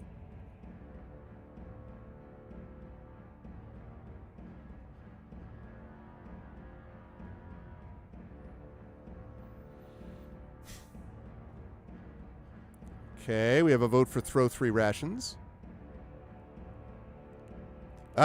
Mainly for game flow. That's fair. That's fair. All right, going once. So, I'm going to last call this, but other people get your votes in. We have 2 votes for throw 3 rations. You could cast Ray of Frost or Magic Missile. And you would still have rations left over. That's true. Good point. That is definitely true. All right, going once.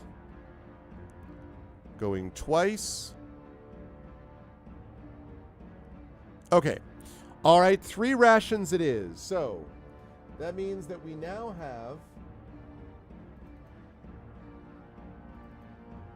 We only have 2 days of rations. But I would say that's better than getting hit. We even still have a few temporary hit points left over. So I think that's probably a wise call, to be honest. I think that's a good decision. Okay, let's...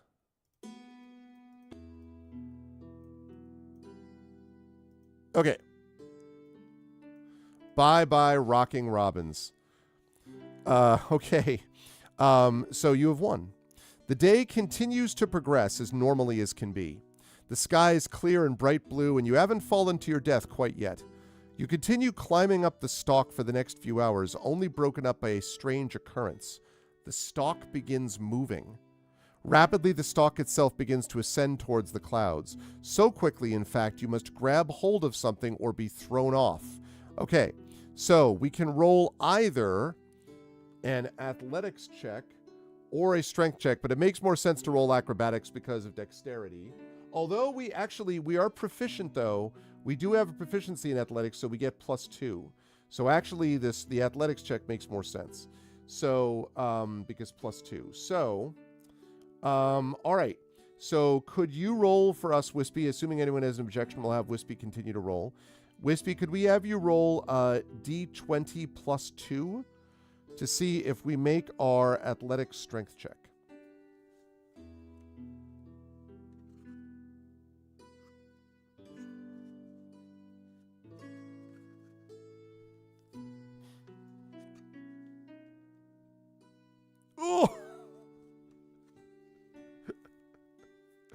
I I think that's like the third critical fail so far. It has been something to watch. All right.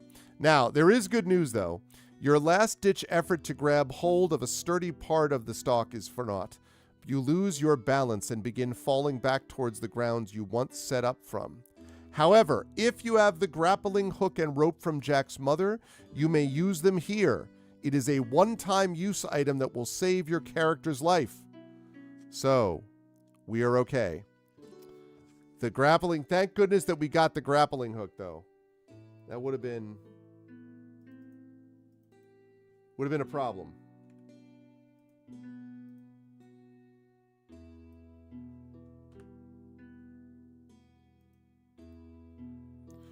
Woo! All right. You're able to secure yourself just enough to not be thrown off by the unnatural event taking place. After you find your footing, you're able to realize the intense speed at which you are traveling. Even in the last few seconds, you have covered hundreds of feet and the climb continues. After a few moments, the stalk settles into a state of inactivity once again. You look up and down to realize the majority of the distance has been made up just now. The sun is beginning to set. However, you think you can make it to the clouds before nightfall. With renewed vigor, you continue climbing the stalk. The clouds are not out of reach anymore, and you intend to reach your destination so you may finally rest. But your climb is interrupted by a loud screech. Your stomach drops as you quickly turn to find another bird of prey is swooping to attack. We must roll for initiative against the Bloodhawk. Oh man, the Bloodhawk. Bloodhawk time. Too many goddamn birds up here. Okay, it begins the encounter 15 feet away, flying over 1,000 feet up from the ground. So let's get an initiative roll, please. D20 plus 1, I think it was, we said. If you would, Wispy.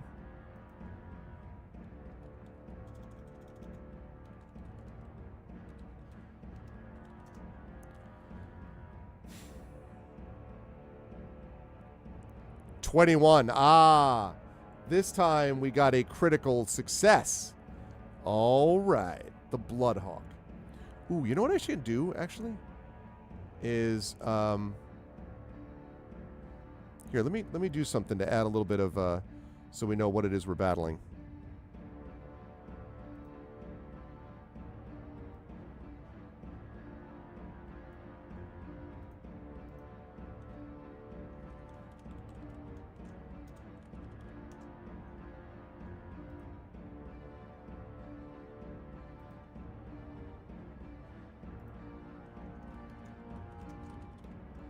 All right, here's what you're fighting, chat.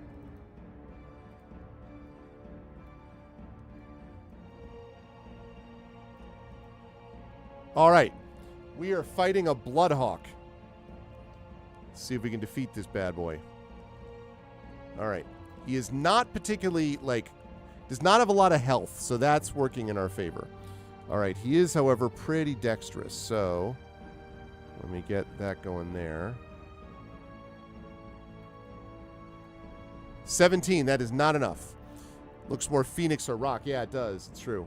All right, so now the question is, yeah, what are we doing here in terms of, stuff? So it is, we have Ray of Frost, whatever, so we could, this time we have to fight, so. Okay, so again, we have attack with quarterstaff, attack with daggers, the old reliable again, or magic missile. He's 15 feet away, so since we're going first, we can hit him with one of those ranged things. So what do we think? $ vote space 1 is attack with quarterstaff. $ vote space 2 is daggers. $ vote space 3 is ray of frost. $ vote space 4 is magic missile. And we have at the present time, we've got 4 slots, so we'd be using up one of the slots.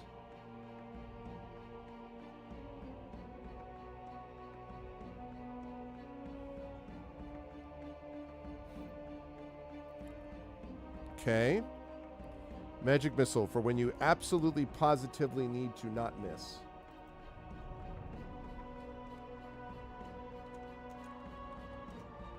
Oops.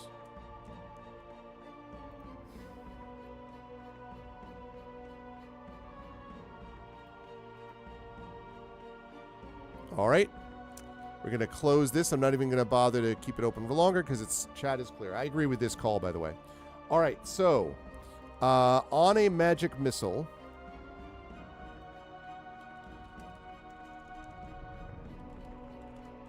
Nice thing about the magic missile is that it automatically hits. So it is, I think it's 3d4 at this slot. Yeah, 1d4 plus 1. Okay, so what I need you to roll for me is 3d4 plus 3, Wispy. That's what we need. 3d4 plus 3.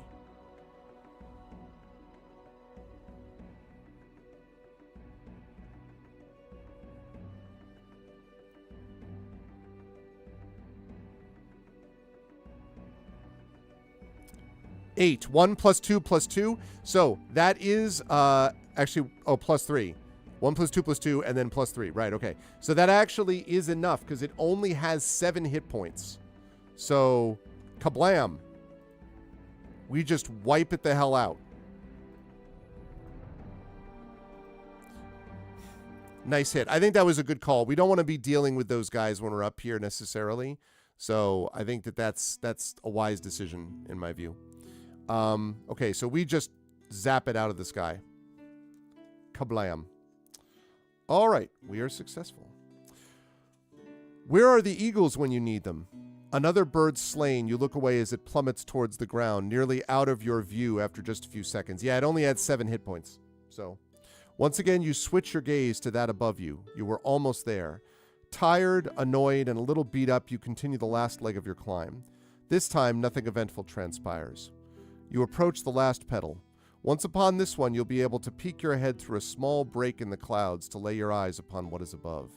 Mentally and physically, you prepare yourself for the last bit of this part of your journey and take the last leap to the final petal. Carefully, you sturdy yourself upon the final petal, inches away from gazing at what lies beyond. You peek your head through the clouds to find life. Mountain ranges, dense forests, and even a village not too far from where you are now, all reside upon the clouds. Inspired by what is to come, you must, mentally, get your head out of the clouds. What happens next? Adventure. Perhaps the village has a room for you to stay in if the residents are friendly. Would you like to approach the village? Rest. You must rest as nightfall is nearly a few minutes away. You could set up camp here upon the clouds.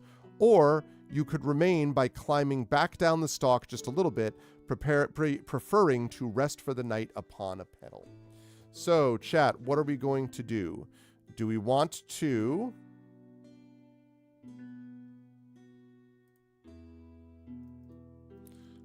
adventure? Go to the village in the clouds. Rest on the clouds. Or remain. Rest on the petal. Basically, rest on the beanstalk, I think is the best way to put that. What do you think? $ vote space 1 means you adventure, you go to the village. $ vote space 2 means we rest on the clouds. $ vote space 3 means we remain, which means we rest on the beanstalk. What would you like to do, chat?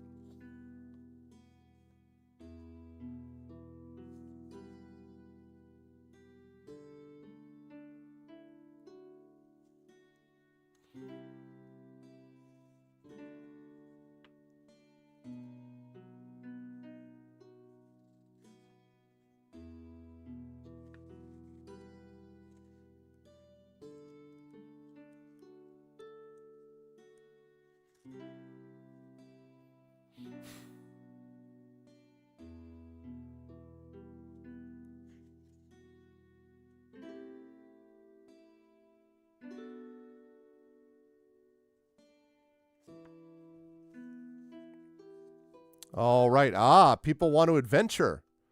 All right, all right.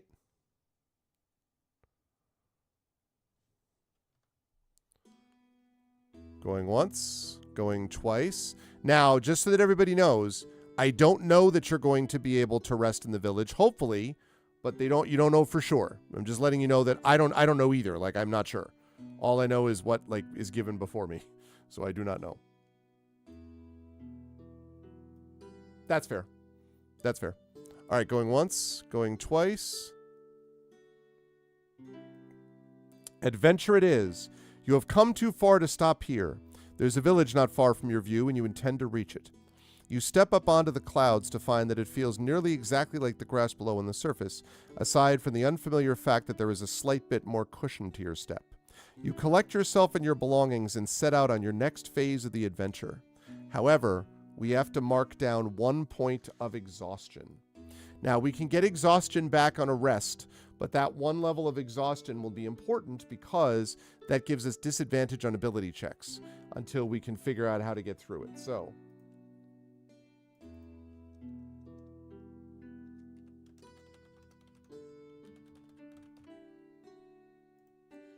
we have, after all, just climbed a beanstalk for the last 6 hours. Yeah, not great. We're going to need to get some rest, sort of fundamentally. All right. That brings us to Chapter 3, which is Among the Clouds. And by the way, my plan tonight, in case people are curious, my plan is to play about another half hour. So hopefully people can stick around until about 12:30 a.m., which is about a half hour from now, give or take 5 minutes, but somewhere around there. I will say I'm enjoying this a lot more than Legacy of the Green Flame because I was having to do so much work to fix mistakes in Legacy of the Green Flame. Here it's just been a couple of typos, so much better. All right, a new adventure has met your horizon. You've climbed many miles to reach the clouds, and now that you're here, it does not look all that different. Looking straight ahead in the northern direction, you spot a massive mountain range towering well over 20,000 feet tall. Nestled at the base of the range is a large and dense forest. The only oddity that stands out is a large cottage located on the edge of the forest line, directly north about a mile away. You do a full turn to take in the east, south, and west directions. Nothingness. Simple cloud floor, which feels oddly like a spongy type of carpet. Your attention is brought back to the mountain range. If Jack had ventured into the nothingness, he would surely be lost to the ages. Before you adventure on, there's a chance of a random encounter. Please make a percentile roll. All right, so what you need to do here, Wispy, is I need you to roll a 1d100. Okay, roll a 1d100. We're going to see if you have something you have to deal with. We're going to find out.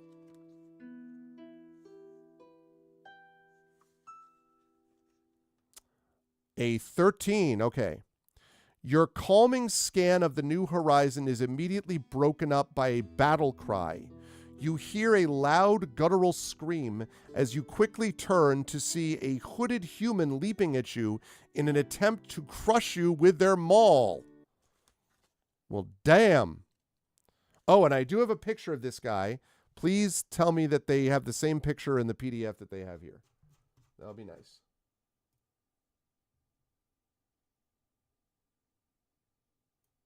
Yes, they do.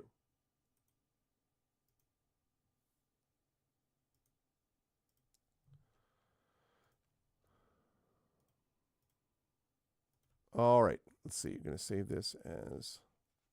What's his name?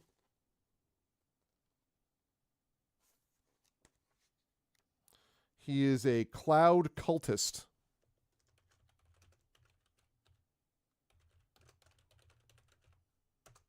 Barbarian. All right. He looks like this, chat. Let me get some combat music, and then I'm going to show you what he looks like.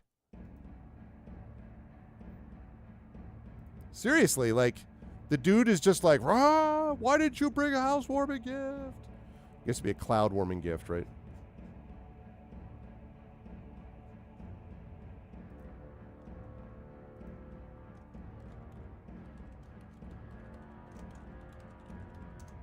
Okay, I'm going to show you what he looks like. He looks like this.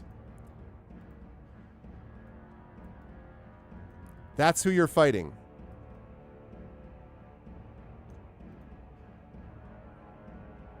It's true.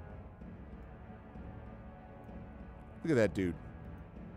He went to the mall and all we got is this lousy concussion. All right, Wispy, can I get a initiative roll, please? D20 plus 1, remember. This is a new monster. So let's see what the...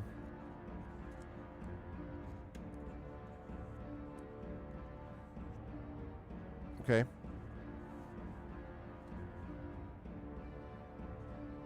Pull out the pistol and shoot him, yeah.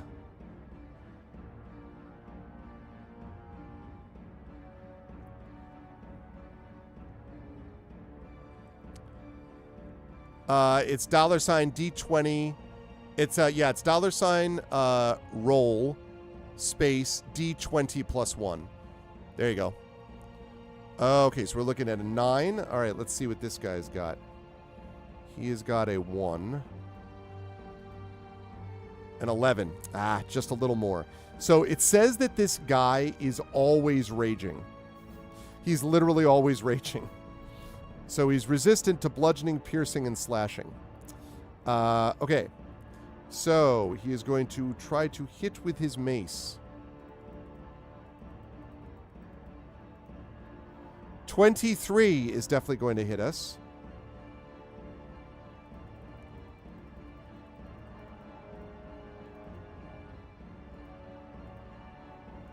Oh, 11 points of damage. So, now we have 3 temp that we had. I'm really glad we got those temporaries. Jeez. But, unfortunately, those things are now gone. Although we do have a healing potion, so I do want to remind everyone that we do have that. All right. So what did I say? 11, so 8. So we have 15 left.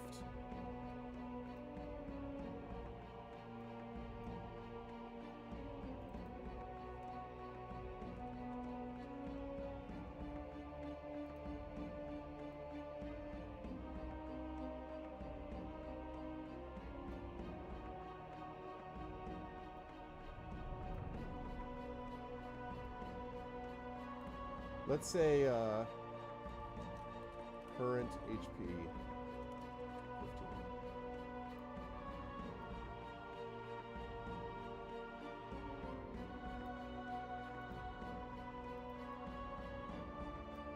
That's better. All right, current HP. All right, so now the question is, what do we want to do with this dude?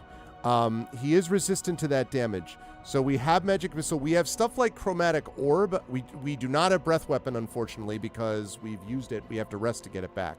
So we could attack with our quarterstaff. Again, attack with daggers. Can't attack with a dart because he's right in our face. We could cast Ray of Frost again, but again, you know, you have to hit him.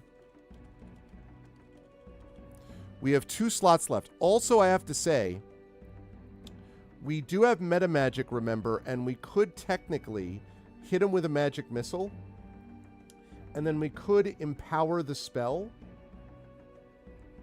and we can do that afterwards if we want to increase the damage on this dude.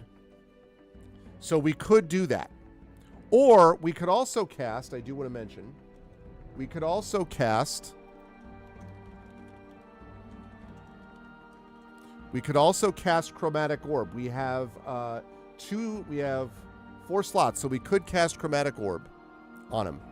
And the last thing was we could also cast Blur, but Blur is the 2nd level spell, so we only have a couple of slots for that. So what do we think? $sign vote space 1 is attack with a quarterstaff.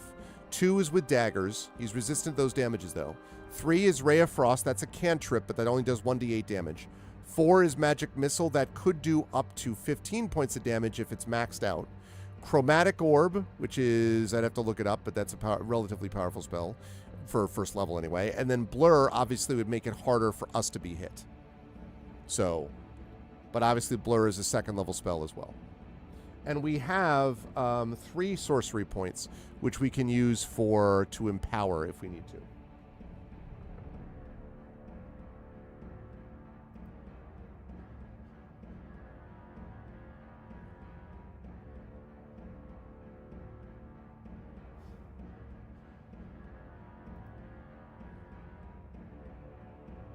Yeah.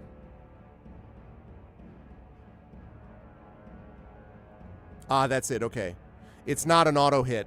Yeah, thanks, Prince Justin. That's right. I knew I didn't remember the amount of damage. 3d8. I mean, 3d8 is badass, but yes, it's not an automatic hit, whereas Magic Missile is. So, I'm going to last call this.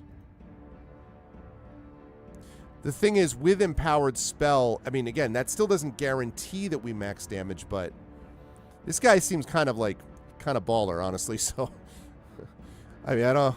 If you look at him, like, The fact that he's always raging, he's like perma-rage. Like,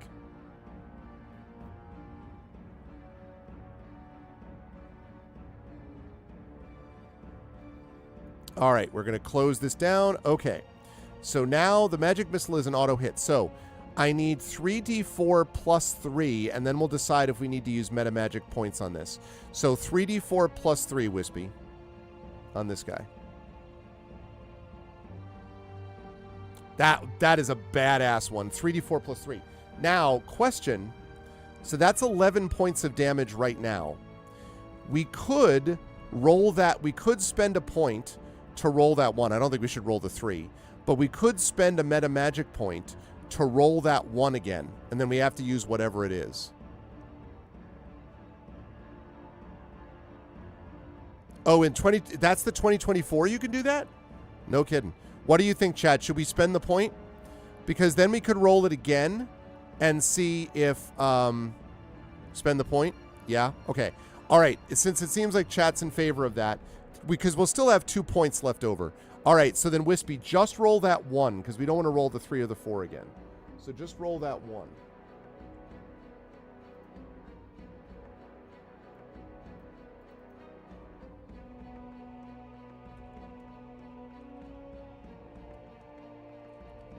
Oh. Wah, wah. Oh, well.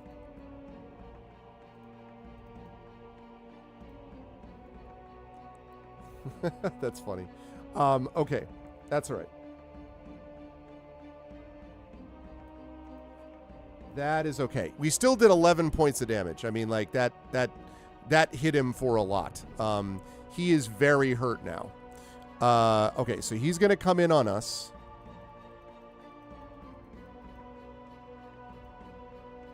$19. Yeah, he hits all right. All right, let's see. And then he's going to do... What is the amount of damage that this guy does? Okay.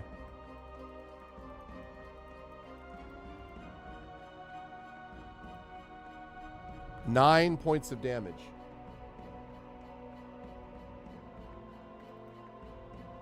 Okay, that brings us down to 6. However... We still have, so we have 6 points of damage that we have left over, 6 hit points left. Now, the good news is, because we're now down to, we used a magic missile, we're now down to 2 out of 4 slots.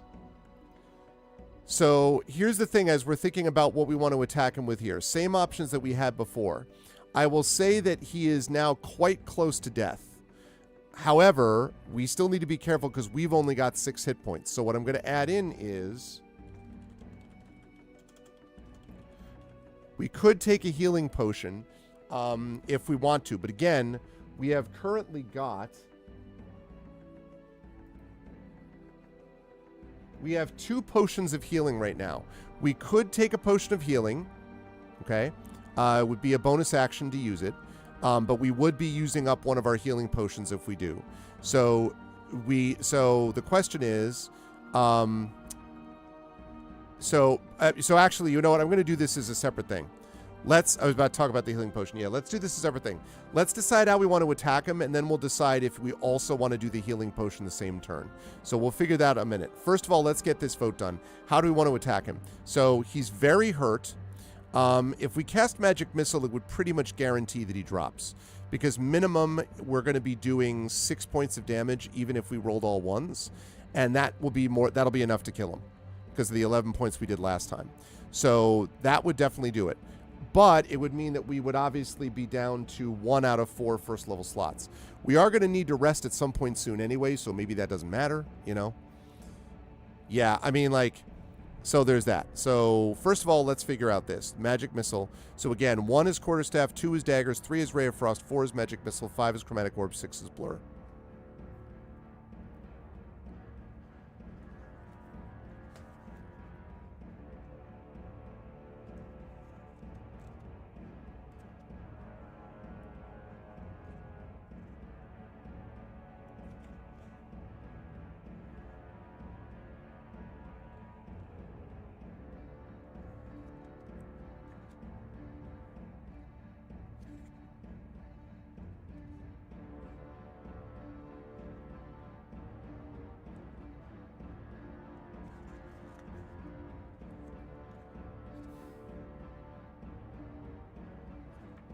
Okay, looks like everyone's on board. Okay, the exhaustion demands it. Getting my thinking. We need to rest. Yeah, absolutely. Okay, so now the question is, and this one, okay, so we're going to cast Magic Missile. Before we do it, don't roll yet. Don't roll yet. So we're going to roll Magic Missile, but don't roll it yet. First, I want to open up a binary choice, which is, do we take the healing potion, one of our healing potions, do we use them now as a bonus action or not? With the assumption that we're going to be resting right as soon as we can, but again, we have to find a place to rest. So $ vote space 1 is yes, we use the healing potion as a bonus action. $ vote space 2 is no, we do not use the healing potion. And we have 2, so, but again, we want to be careful about not using them up if we, too early. So I could see it going either way. This guy hits like a truck. That's what happens when you perpetually rage. Yeah, I mean, it might be, because we're going to take him down this turn. So it might be a waste if we, depending.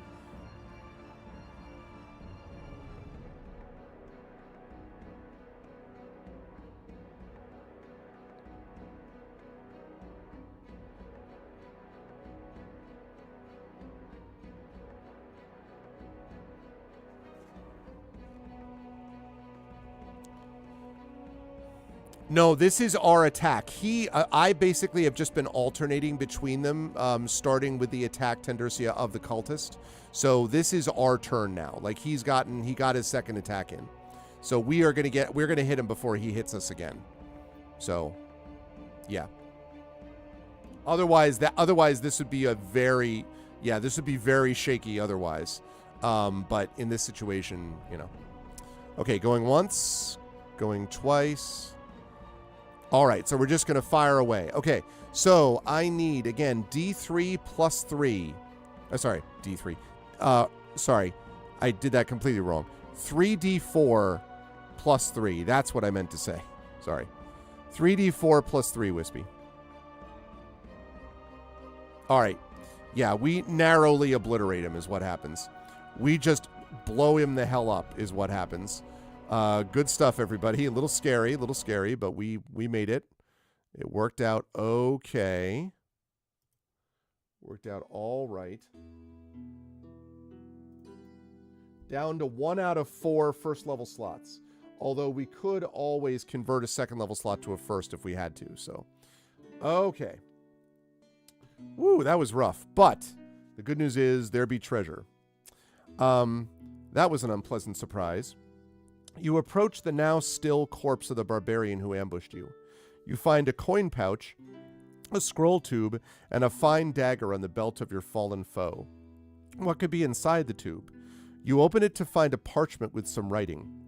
It seems to be orders from an individual who is not particularly well versed in the common speech. The note reads, "Day to day, stay by stalk, find new blood, bring me, you me eat today." How appalling. Good thing you dodged being the meat back on the menu. Who could have written this note? Time will tell. All right, so we got some note of someone who was waiting to ambush us. We do have some loot. We recover 15 gold pieces. So we now have 25 gold pieces. A gold ring worth 10 gold pieces.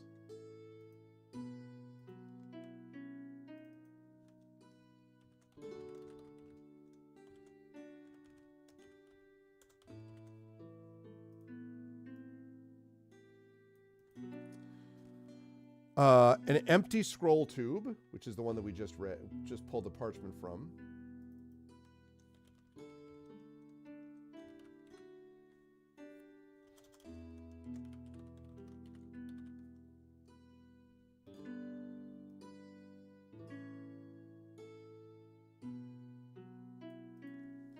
And an ornate dagger worth 25 gold pieces thanks to some wonderful craftsmanship of this fine steel.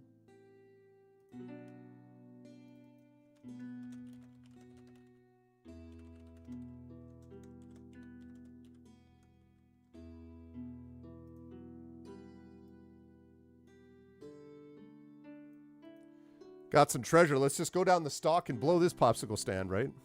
Yeah, exactly. Okay, so now we go back to the beginning of chapter 3.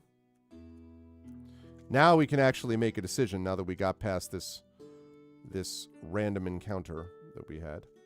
Okay, so here we go. There are 3 choices here, and one of these places is going to be a place presumably where we would find a chance to rest, one would hope. But it does not give us the chance to rest immediately. So be aware that I will give us an option to be able to heal if we need to, using the healing potion a little bit later on. If we don't get to rest normally, we'll see. So we have 3 choices. For those of you who don't remember, it is the cottage. Scouting the cottage for allies or enemies may be a good place to start. So if you want to investigate the cottage, we could do that. That's choice number 1. Cottage. We could go to the forest. Perhaps circling back to the cottage once some more land is explored would give the best advantage. Would you like to investigate the forest area around the cottage? Forest. Or the third option, which is to Moaning Mountains must be investigated. Go to the mountains.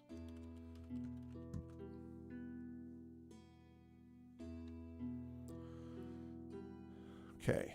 So what's it going to be, chat? $ vote space 1 is the cottage. $ vote space 2 is the forest. $ vote space 3 is the mountains. And as a programming note, we will play for about another 10 minutes or so.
Okay.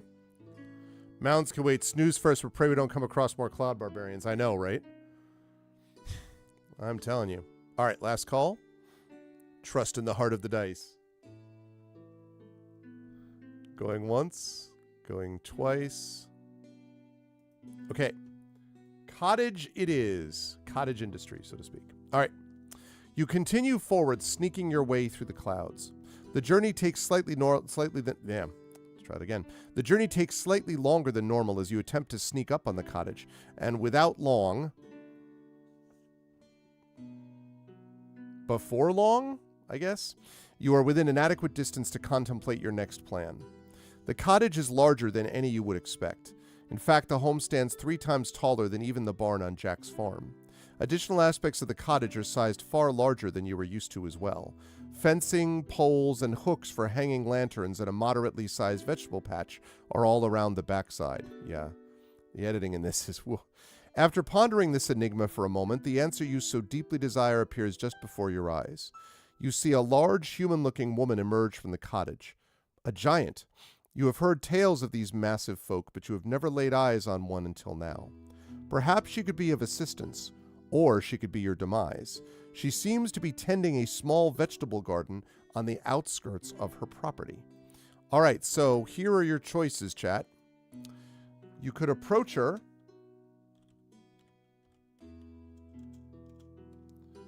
And the answer, the thing here, it says, you did not climb miles of magical beanstalk to not meet a giant. If you'd like to approach the woman, you can do that. Or we can go back to the forest, or we can go to the forest or the mountains. So $ vote space 1 is approach the giant. $ vote space 2 is to go to the forest. $ vote space 3 is to go to the mountains. I would remind everybody that we do need to rest here at some point, somewhere.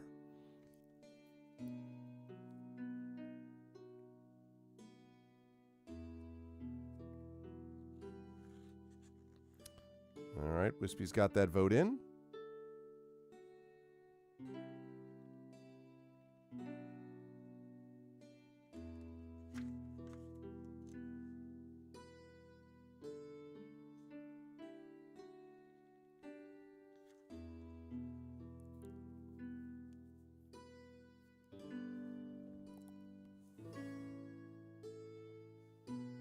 One would hope.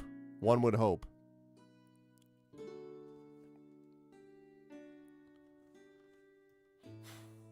Okay.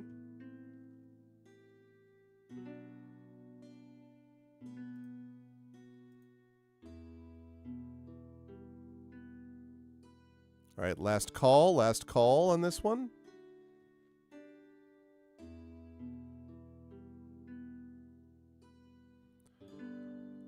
Okay, going once, going twice. Alrighty. Approach it is. She immediately consumes you whole. Your adventure is over. Okay. Well, that's good. No, I'm just kidding. She doesn't do that. Just kidding. She doesn't do that. Carefully, you approach the giant. As you are within 100 feet of the woman, she turns directly in your direction. She smiles and looks away, then immediately looks back at you with astonishment expressed across her face. Immediately, she calls out with a hushed tone, "Get inside," followed by her gaze shifting to the mountains. Noticing you have not moved, she once again calls out, "Well, if you prefer being eaten alive by giants, stay outside then." Now, you can either agree, she does seem concerned for your well-being, perhaps she does want to help. Do you wish to enter the giant's dwelling, or go to the forest or the mountains? So,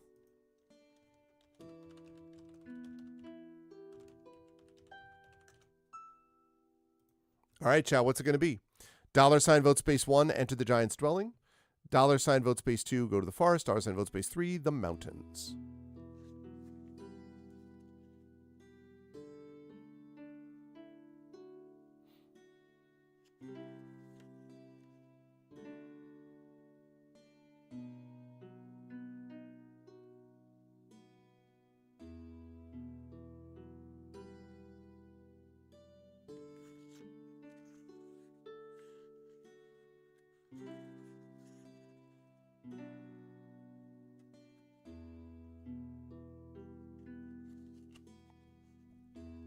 All right. Last call. Going once. Going twice. All right. It is time to enter the giant's dwelling. Though you are filled with fear, you take the chance on following the giant's orders. You leap off the front lawn onto the cobblestone path leading toward the front door and hurry through the massively tall doorway and finally into the house. You look around to find a rather simple home. Some would even call it a hut. It is circular in design, with only one floor. To the right of the front door, if you are looking at it from the inside, the living quarters begin. There is a bed, a hearth, a dresser. There is a bed, a hearth, a dresser, and a lounging chair placed in front of the hearth that is directly opposite the front and only door, all giant-sized. The house continues into a kitchen area where many different plants, vegetables, and fruits can be found growing all over the walls, counters, cabinets, and floors. Shortly after your initial scan, the woman comes bounding in, the cloud ground shaking ever so slightly beneath your feet. She calls out, "No one saw us! You're perfectly safe here. My name is Leandra, and I am a cloud giant. I did not expect any new adventurers this year. I would have made you a stew. How about some bread and vegetables, dear?" Well, at least you know her name now. Do you accept her gift of food? This is a simple one, chat. $ vote space 1, accept. An opportunity to have a meal while in an unfamiliar place should not be passed up. Accept to break bread with Leandra. $ vote space 2 is decline. Taking food from a stranger in a strange place is not a great idea. That would be $ vote space 2. So $ vote space 1 is you accept the meal. 2 is you decline.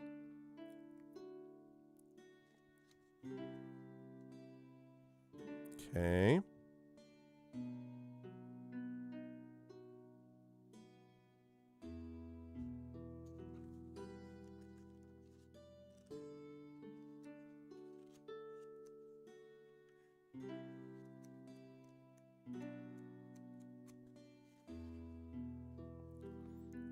Might as well save some rations. Offer her the boar. I don't think we brought the boar up with us, I think, Wispy. All right. I'm going to close this down. Looks like people are willing to accept the meal. All right. Give me just a moment and I'll have... I should have her have more of a cloud giant voice. Give me just a moment and I'll have the food together for you. Please take a seat in my chair while you wait. Leandra calls over from the kitchen, having already started putting the plate together. I would assume you have many questions. I'd be happy to answer as many as I can. However, I must leave shortly. I have some business in the village with my Stormborn cousins. Best not keep them waiting.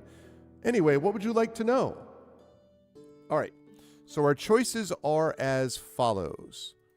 First of all, we can ask, where is Jack? Your mission in the clouds is clear. Find Jack. 2, are the other adventurers alive? If all the adventurers before you've died, you'd like to know how and why. And finally, who are you? Specifically, why is this giant helping a human? What do you want to ask, chat? $ vote space 1 is where is Jack? 2, are the other adventurers alive? And 3, who are you? Who the hell are you? I know that you're a giant in clouds and you're dancing in the dark. Do-do-do-boo. Who are you? Who are you? How you doing? $ vote space 1 is where is Jack? 2, are the other adventurers alive? 3, who are you?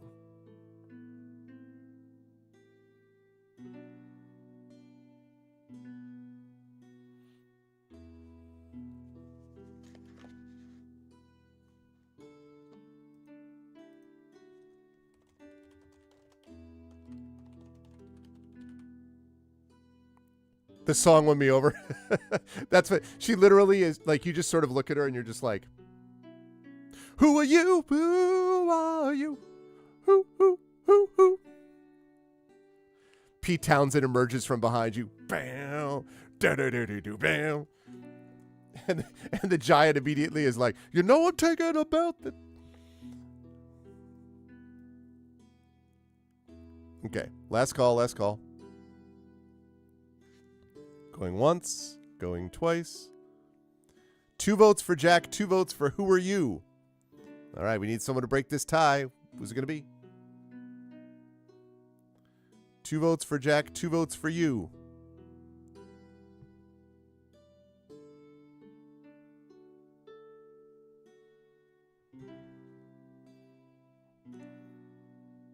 All right, Wispy, where is Jack? Going once. Going twice. Okay. Where is Jack? All right. Ah, yes, Jack. Many have asked me this question. His captor, Blunderbore, lives in a great castle placed a few hundred feet up the mountain. He has set this trap to lure other adventurers into beating their peril. What awaits you inside the cave I know not. It's been many years since I ventured to that side of the woods. You know I have more direction than you had before you met Leandra. So now we can go to these other questions, which are...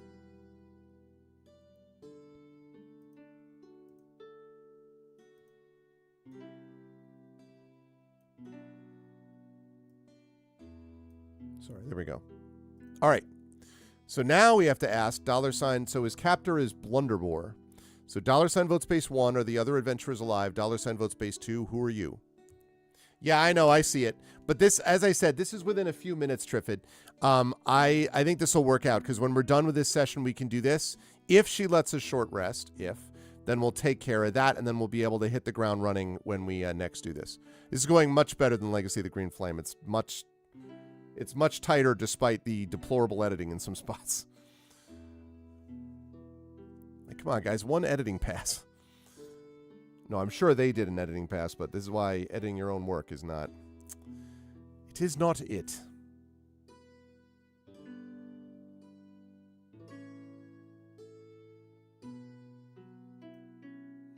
Last call.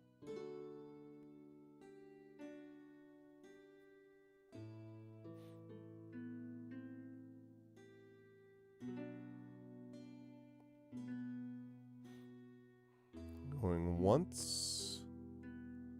Going twice. Okay. Who are you?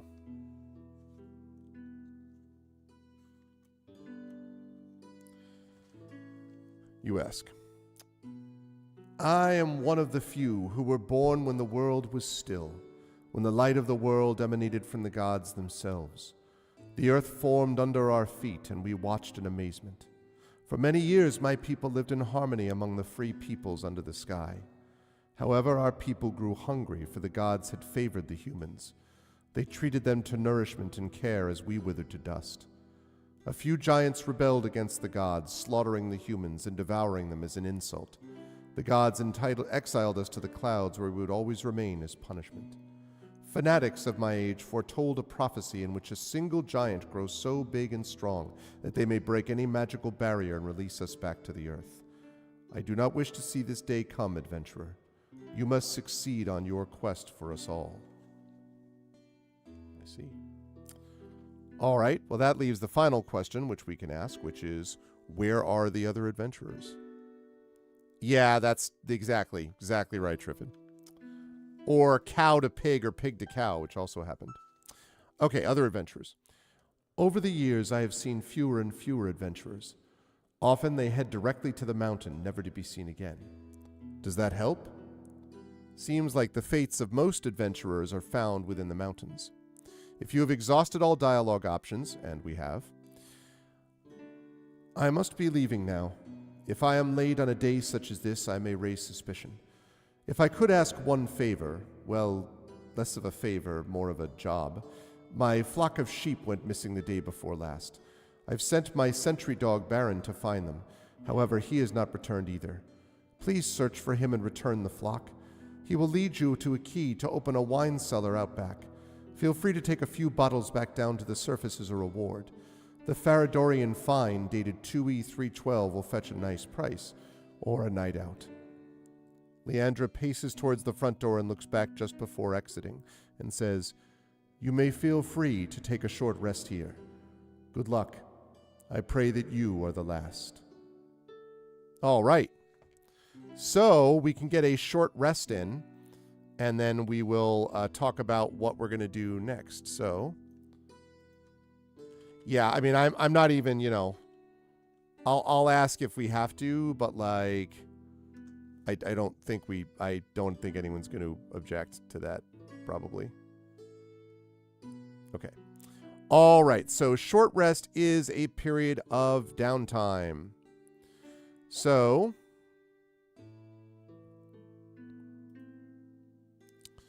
let's just take care of that.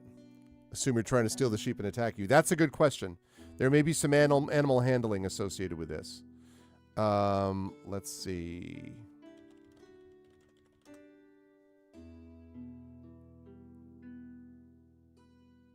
All right. So she's going to give us a short rest, not a long rest, which means we don't get spell slots back. However, that's better than would be the case otherwise. So, all right. Now we are down 6 points, and we have with us, we have got 3d6 hit dice. So we can roll these one at a time.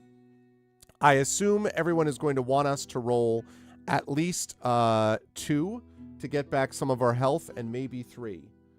In fact, honestly, we might as well just roll 3, because even if we get maximum, although it's plus our con modifier, which is +2. So I take that back. So we want to roll at least 2, and then we can decide if we want to roll 3, depending on what happened, right? Is everyone cool with us doing that? Because we're taking the short rest. Everyone's in agreement. So we're going to roll 2 out of the 3d6. Roll 2 to start. Okay. Is everyone good with that? 2d6? Yes, approved. Chat approved. Oh, also hi in YouTube. Justin. Okay, sounds good. All right, so Wispy, I would like you to roll 2d6 plus 4, because it's 2 per each die. So 2d6 plus 4 to see how many hit points we get back.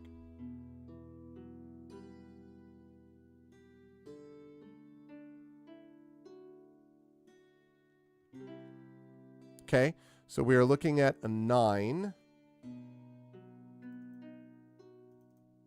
Whoops. All right, so that brings us up to 15 out of 23. So do we want to use our last hit die? because it will use up our hit dice before we have to do a long rest, but we then will still have our healing potions left over, and we are still 8 points below our max. So my thought would be doing D6, but you tell me, what do you think, chat? Do we roll the last hit die?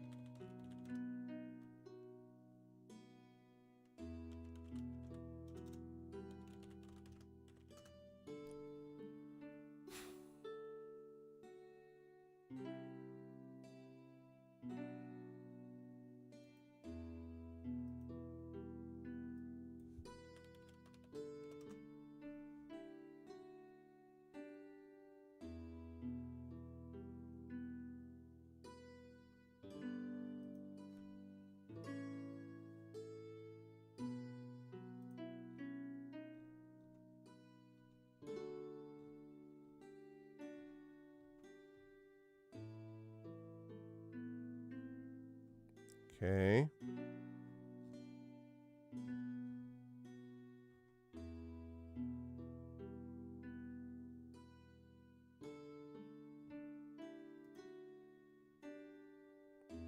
Okay. Sounds like enough people are saying roll it. Go ahead. So I think it sounds like people are more or less in favor. I understand Tendersy is not necessarily sure, but so let's do it. Roll 1d6 plus 2 on this last one, Wispy. And we will have used up our hit dice until long rest, but we may be up to maximum. Ugh. Okay. Well, 2's not terrible, actually. I mean, it's just 1 below average. All right, so we're up to 19. Okay. 19 out of 23 is a lot better than what we would have had otherwise.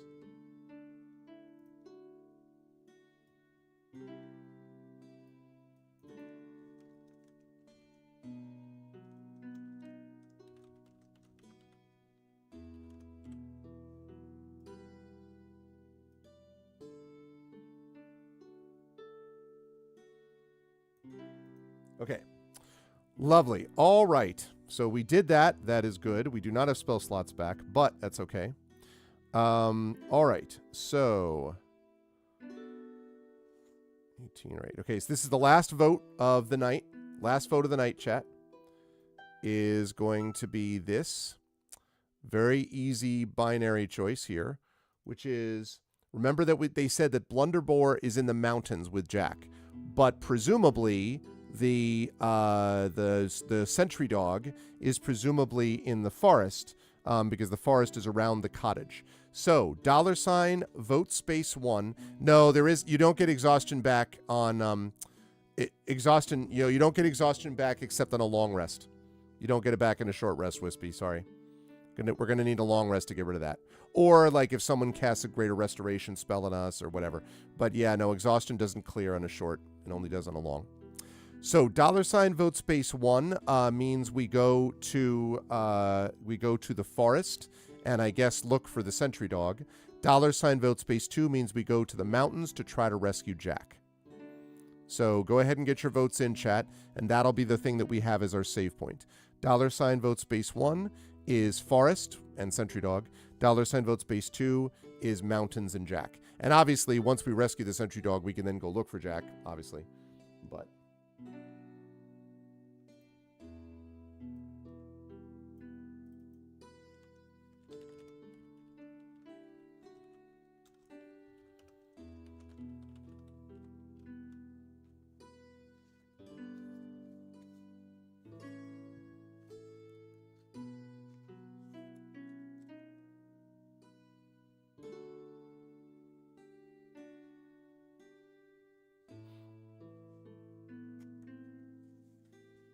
sheep may safely graze, but let's keep the giantess friendly. Okay.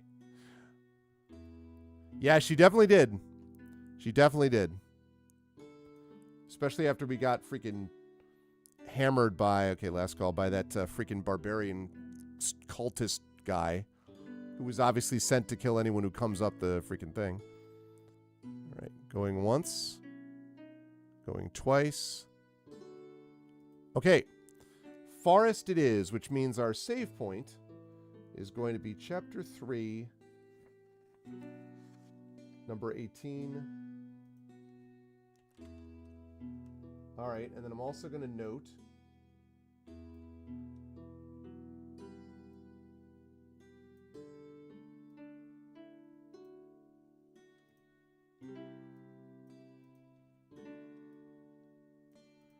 right, that we are Blunderbore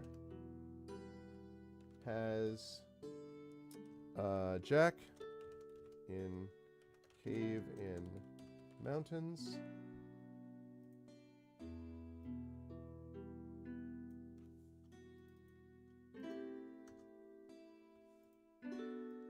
Okay, and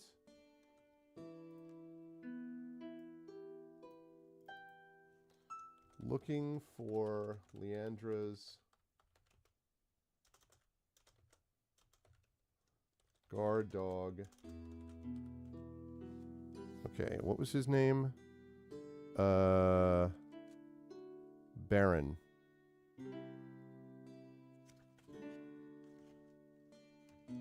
And flock of sheep.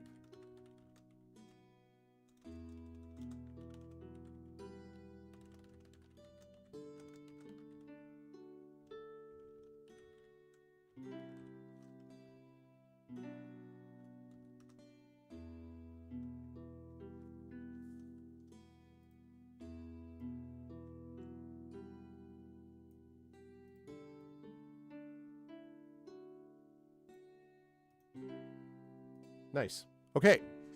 Hey, guys, Shield. All right. So that means we are going to be heading to the forest next time. And we made excellent progress on this, folks. We got into the middle of chapter 3, and we made some good progress here. There is, by the way, a map that we use later on, but it doesn't have one, at least to begin with. So good job, everybody. We did it. We did it. That was fun.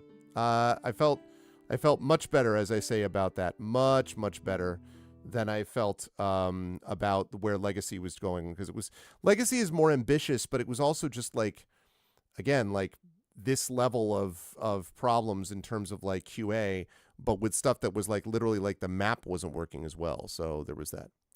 I am doing well. Thank you, Gaia Shield. Thank you. I am indeed.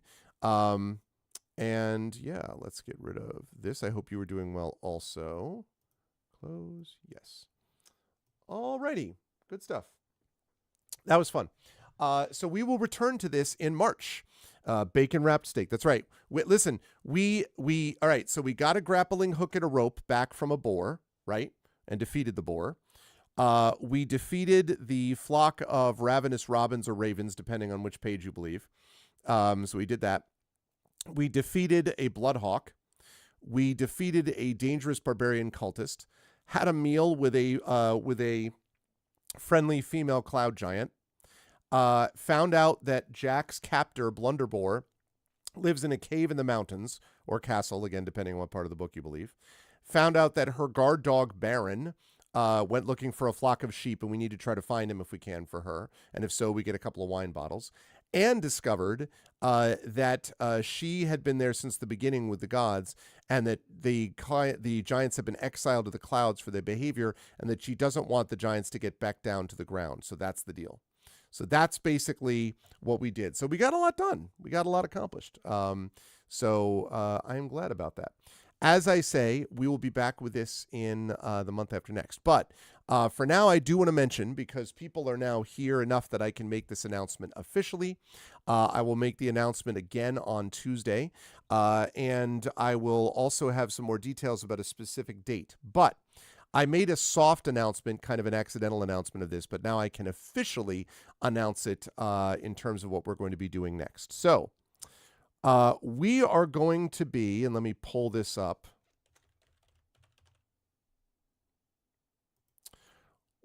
When Tari and I finish Beowulf, which is going to be happening this month, our next session should finish it if all goes well, we are going to be starting a new game, a new campaign in February. Now, you already know that Prince Justin will be launching his 13th Icon campaign, starring himself as GM, and our own beloved Triffidy Metz, but also including Mur Lafferty and Kathleen DeVere from Loading Ready Run, and Darcy Littlebadger as your other members of the cast. I'm very excited for that. It's going to be a great game. That 13th Icon is going to be launching late this month or in February. But also launching in February, I am happy to announce, which will be replacing Beowulf once we have finished Beowulf.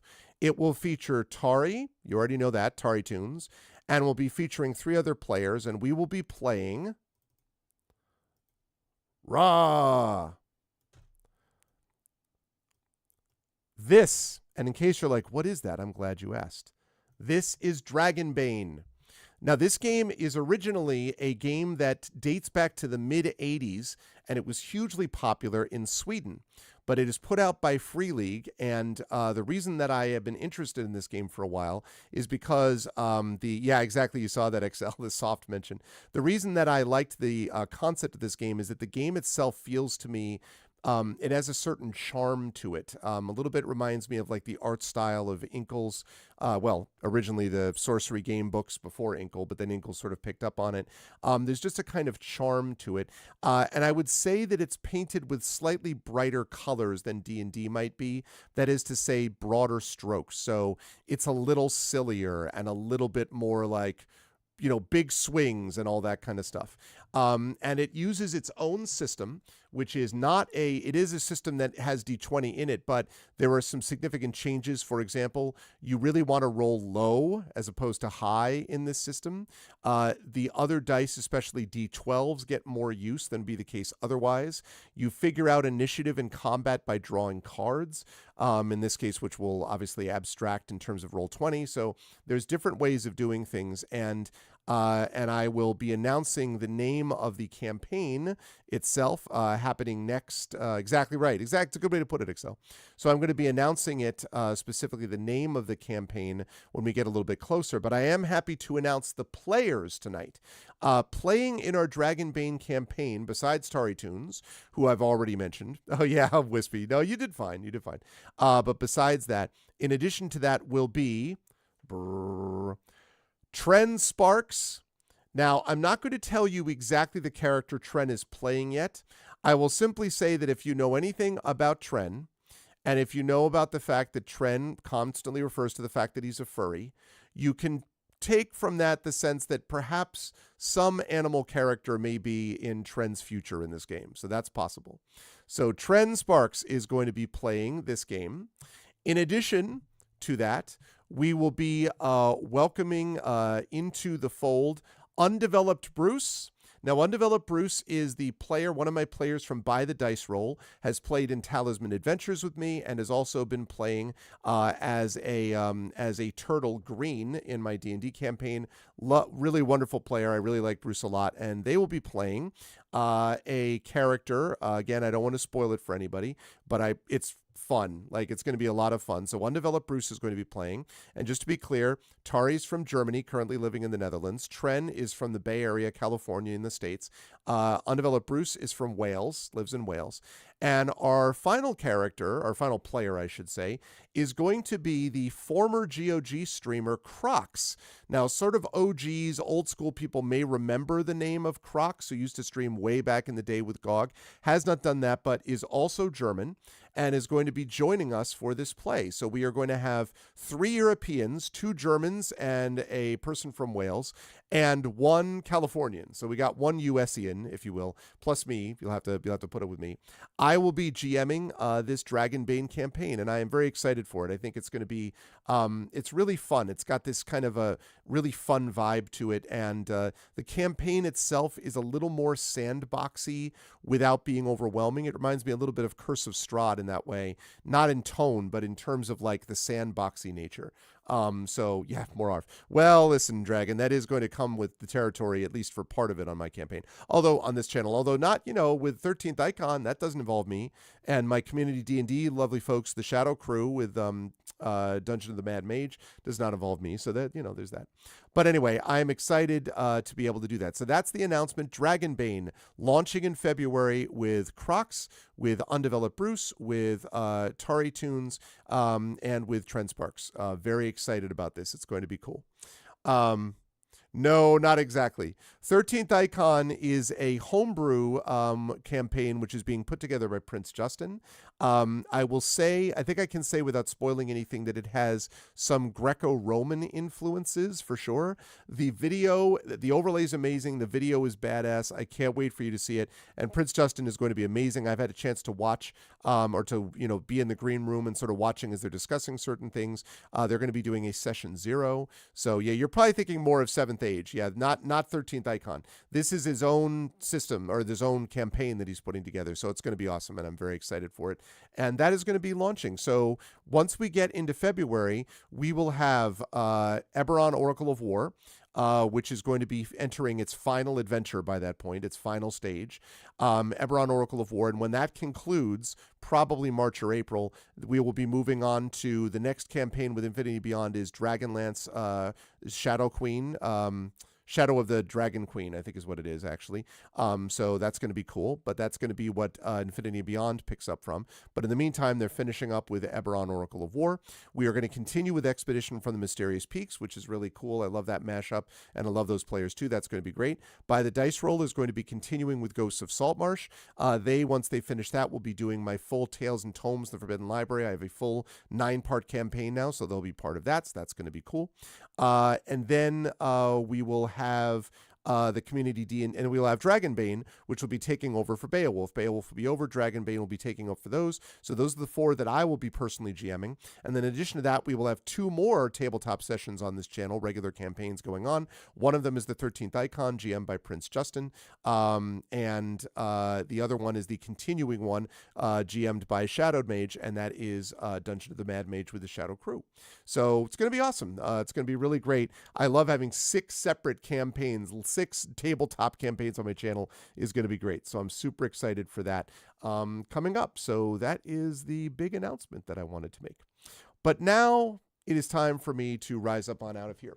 I am going to be back, folks, on Tuesday, and I'm going to be on Tuesday premiering Metroid Prime 4 Beyond. That is going to be the next sort of significant video game we're going to be playing on this channel. That'll be coming to you at noon Eastern, and then I'll also be going over the schedule at that time for the month of January, and then at 4 p.m. Eastern, I'll be over on GOG.com's Twitch channel for episode 503 of Pen and Pixels, and I will be playing more Breath of Fire 4.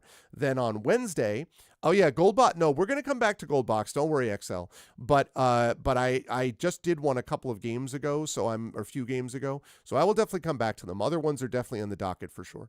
But I'm going to be doing Metroid Prime 4 Beyond next. Once that's over, and then so there's that. And then on Wednesday we've got Brain going to be split 6 ways. Hope to join us next future. For sure, Guy Shield. As I mentioned, I think when we talked about this before, I had all basically like streamers or previous players that I had set up that were already sort of dialed in for this, including Crocs, who himself is a streamer. So that was all. Nothing. I am bearing it in mind for sure. And Gaia Shield, I should also mention that when we finish Legacy or Up the Beanstalk, which we will probably finish in either March or certainly at the latest May, then definitely stop by for D&D with viewers, because after that I'm going to be doing a few D&D with viewers, which are the more standard like pickup games that I sometimes used to do about a year and a half ago or so, where I won't be doing the Choose It Your Adventure stuff, but I'll literally be running a couple of actual like one-shots for people. So I'll be doing some of that as well. So definitely be on the lookout for those two, Guys Shield also.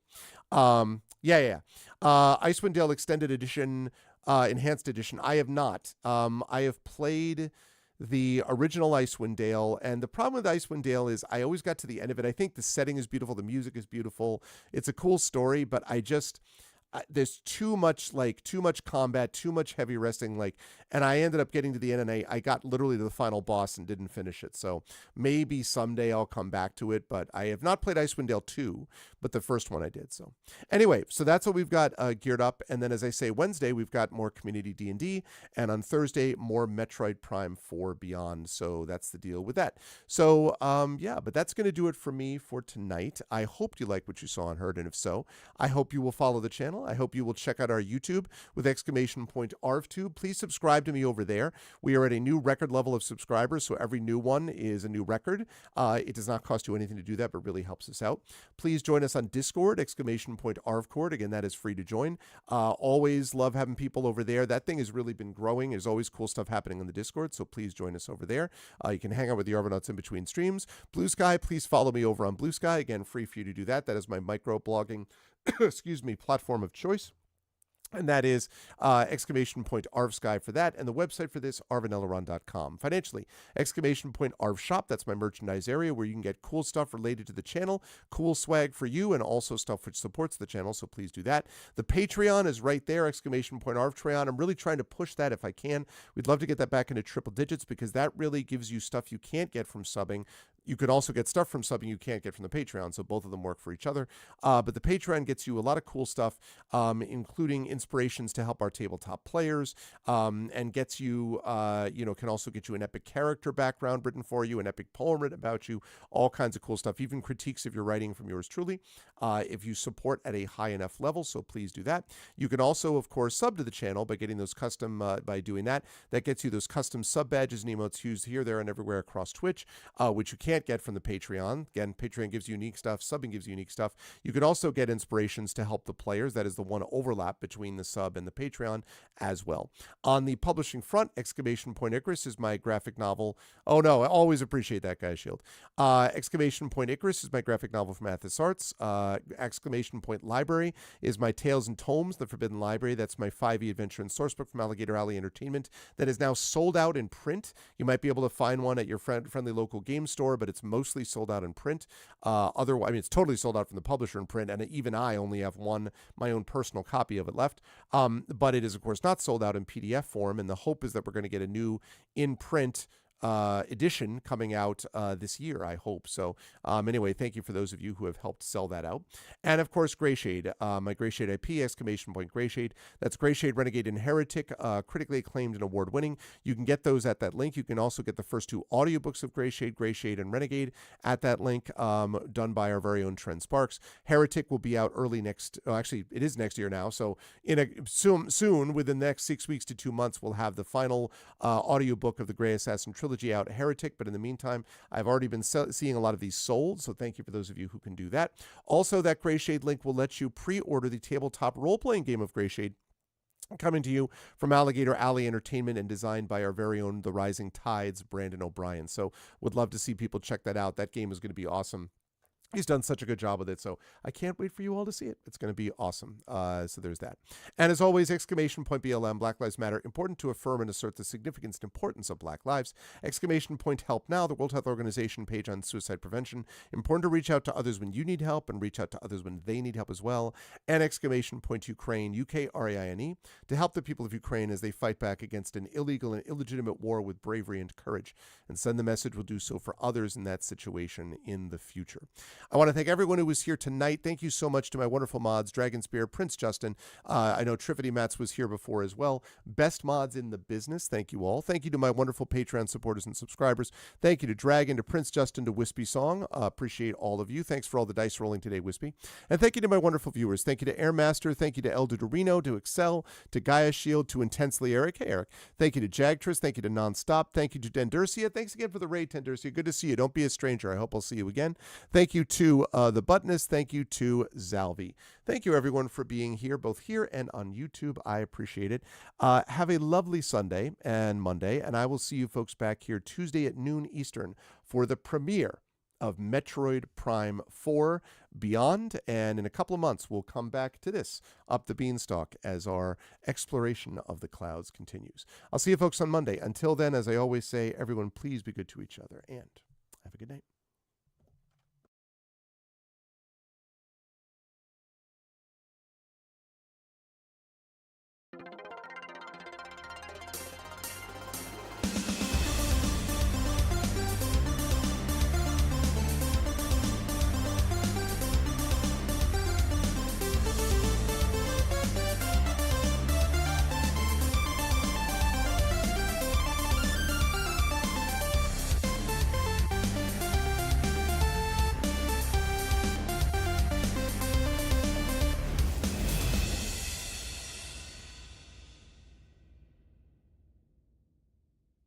Honk.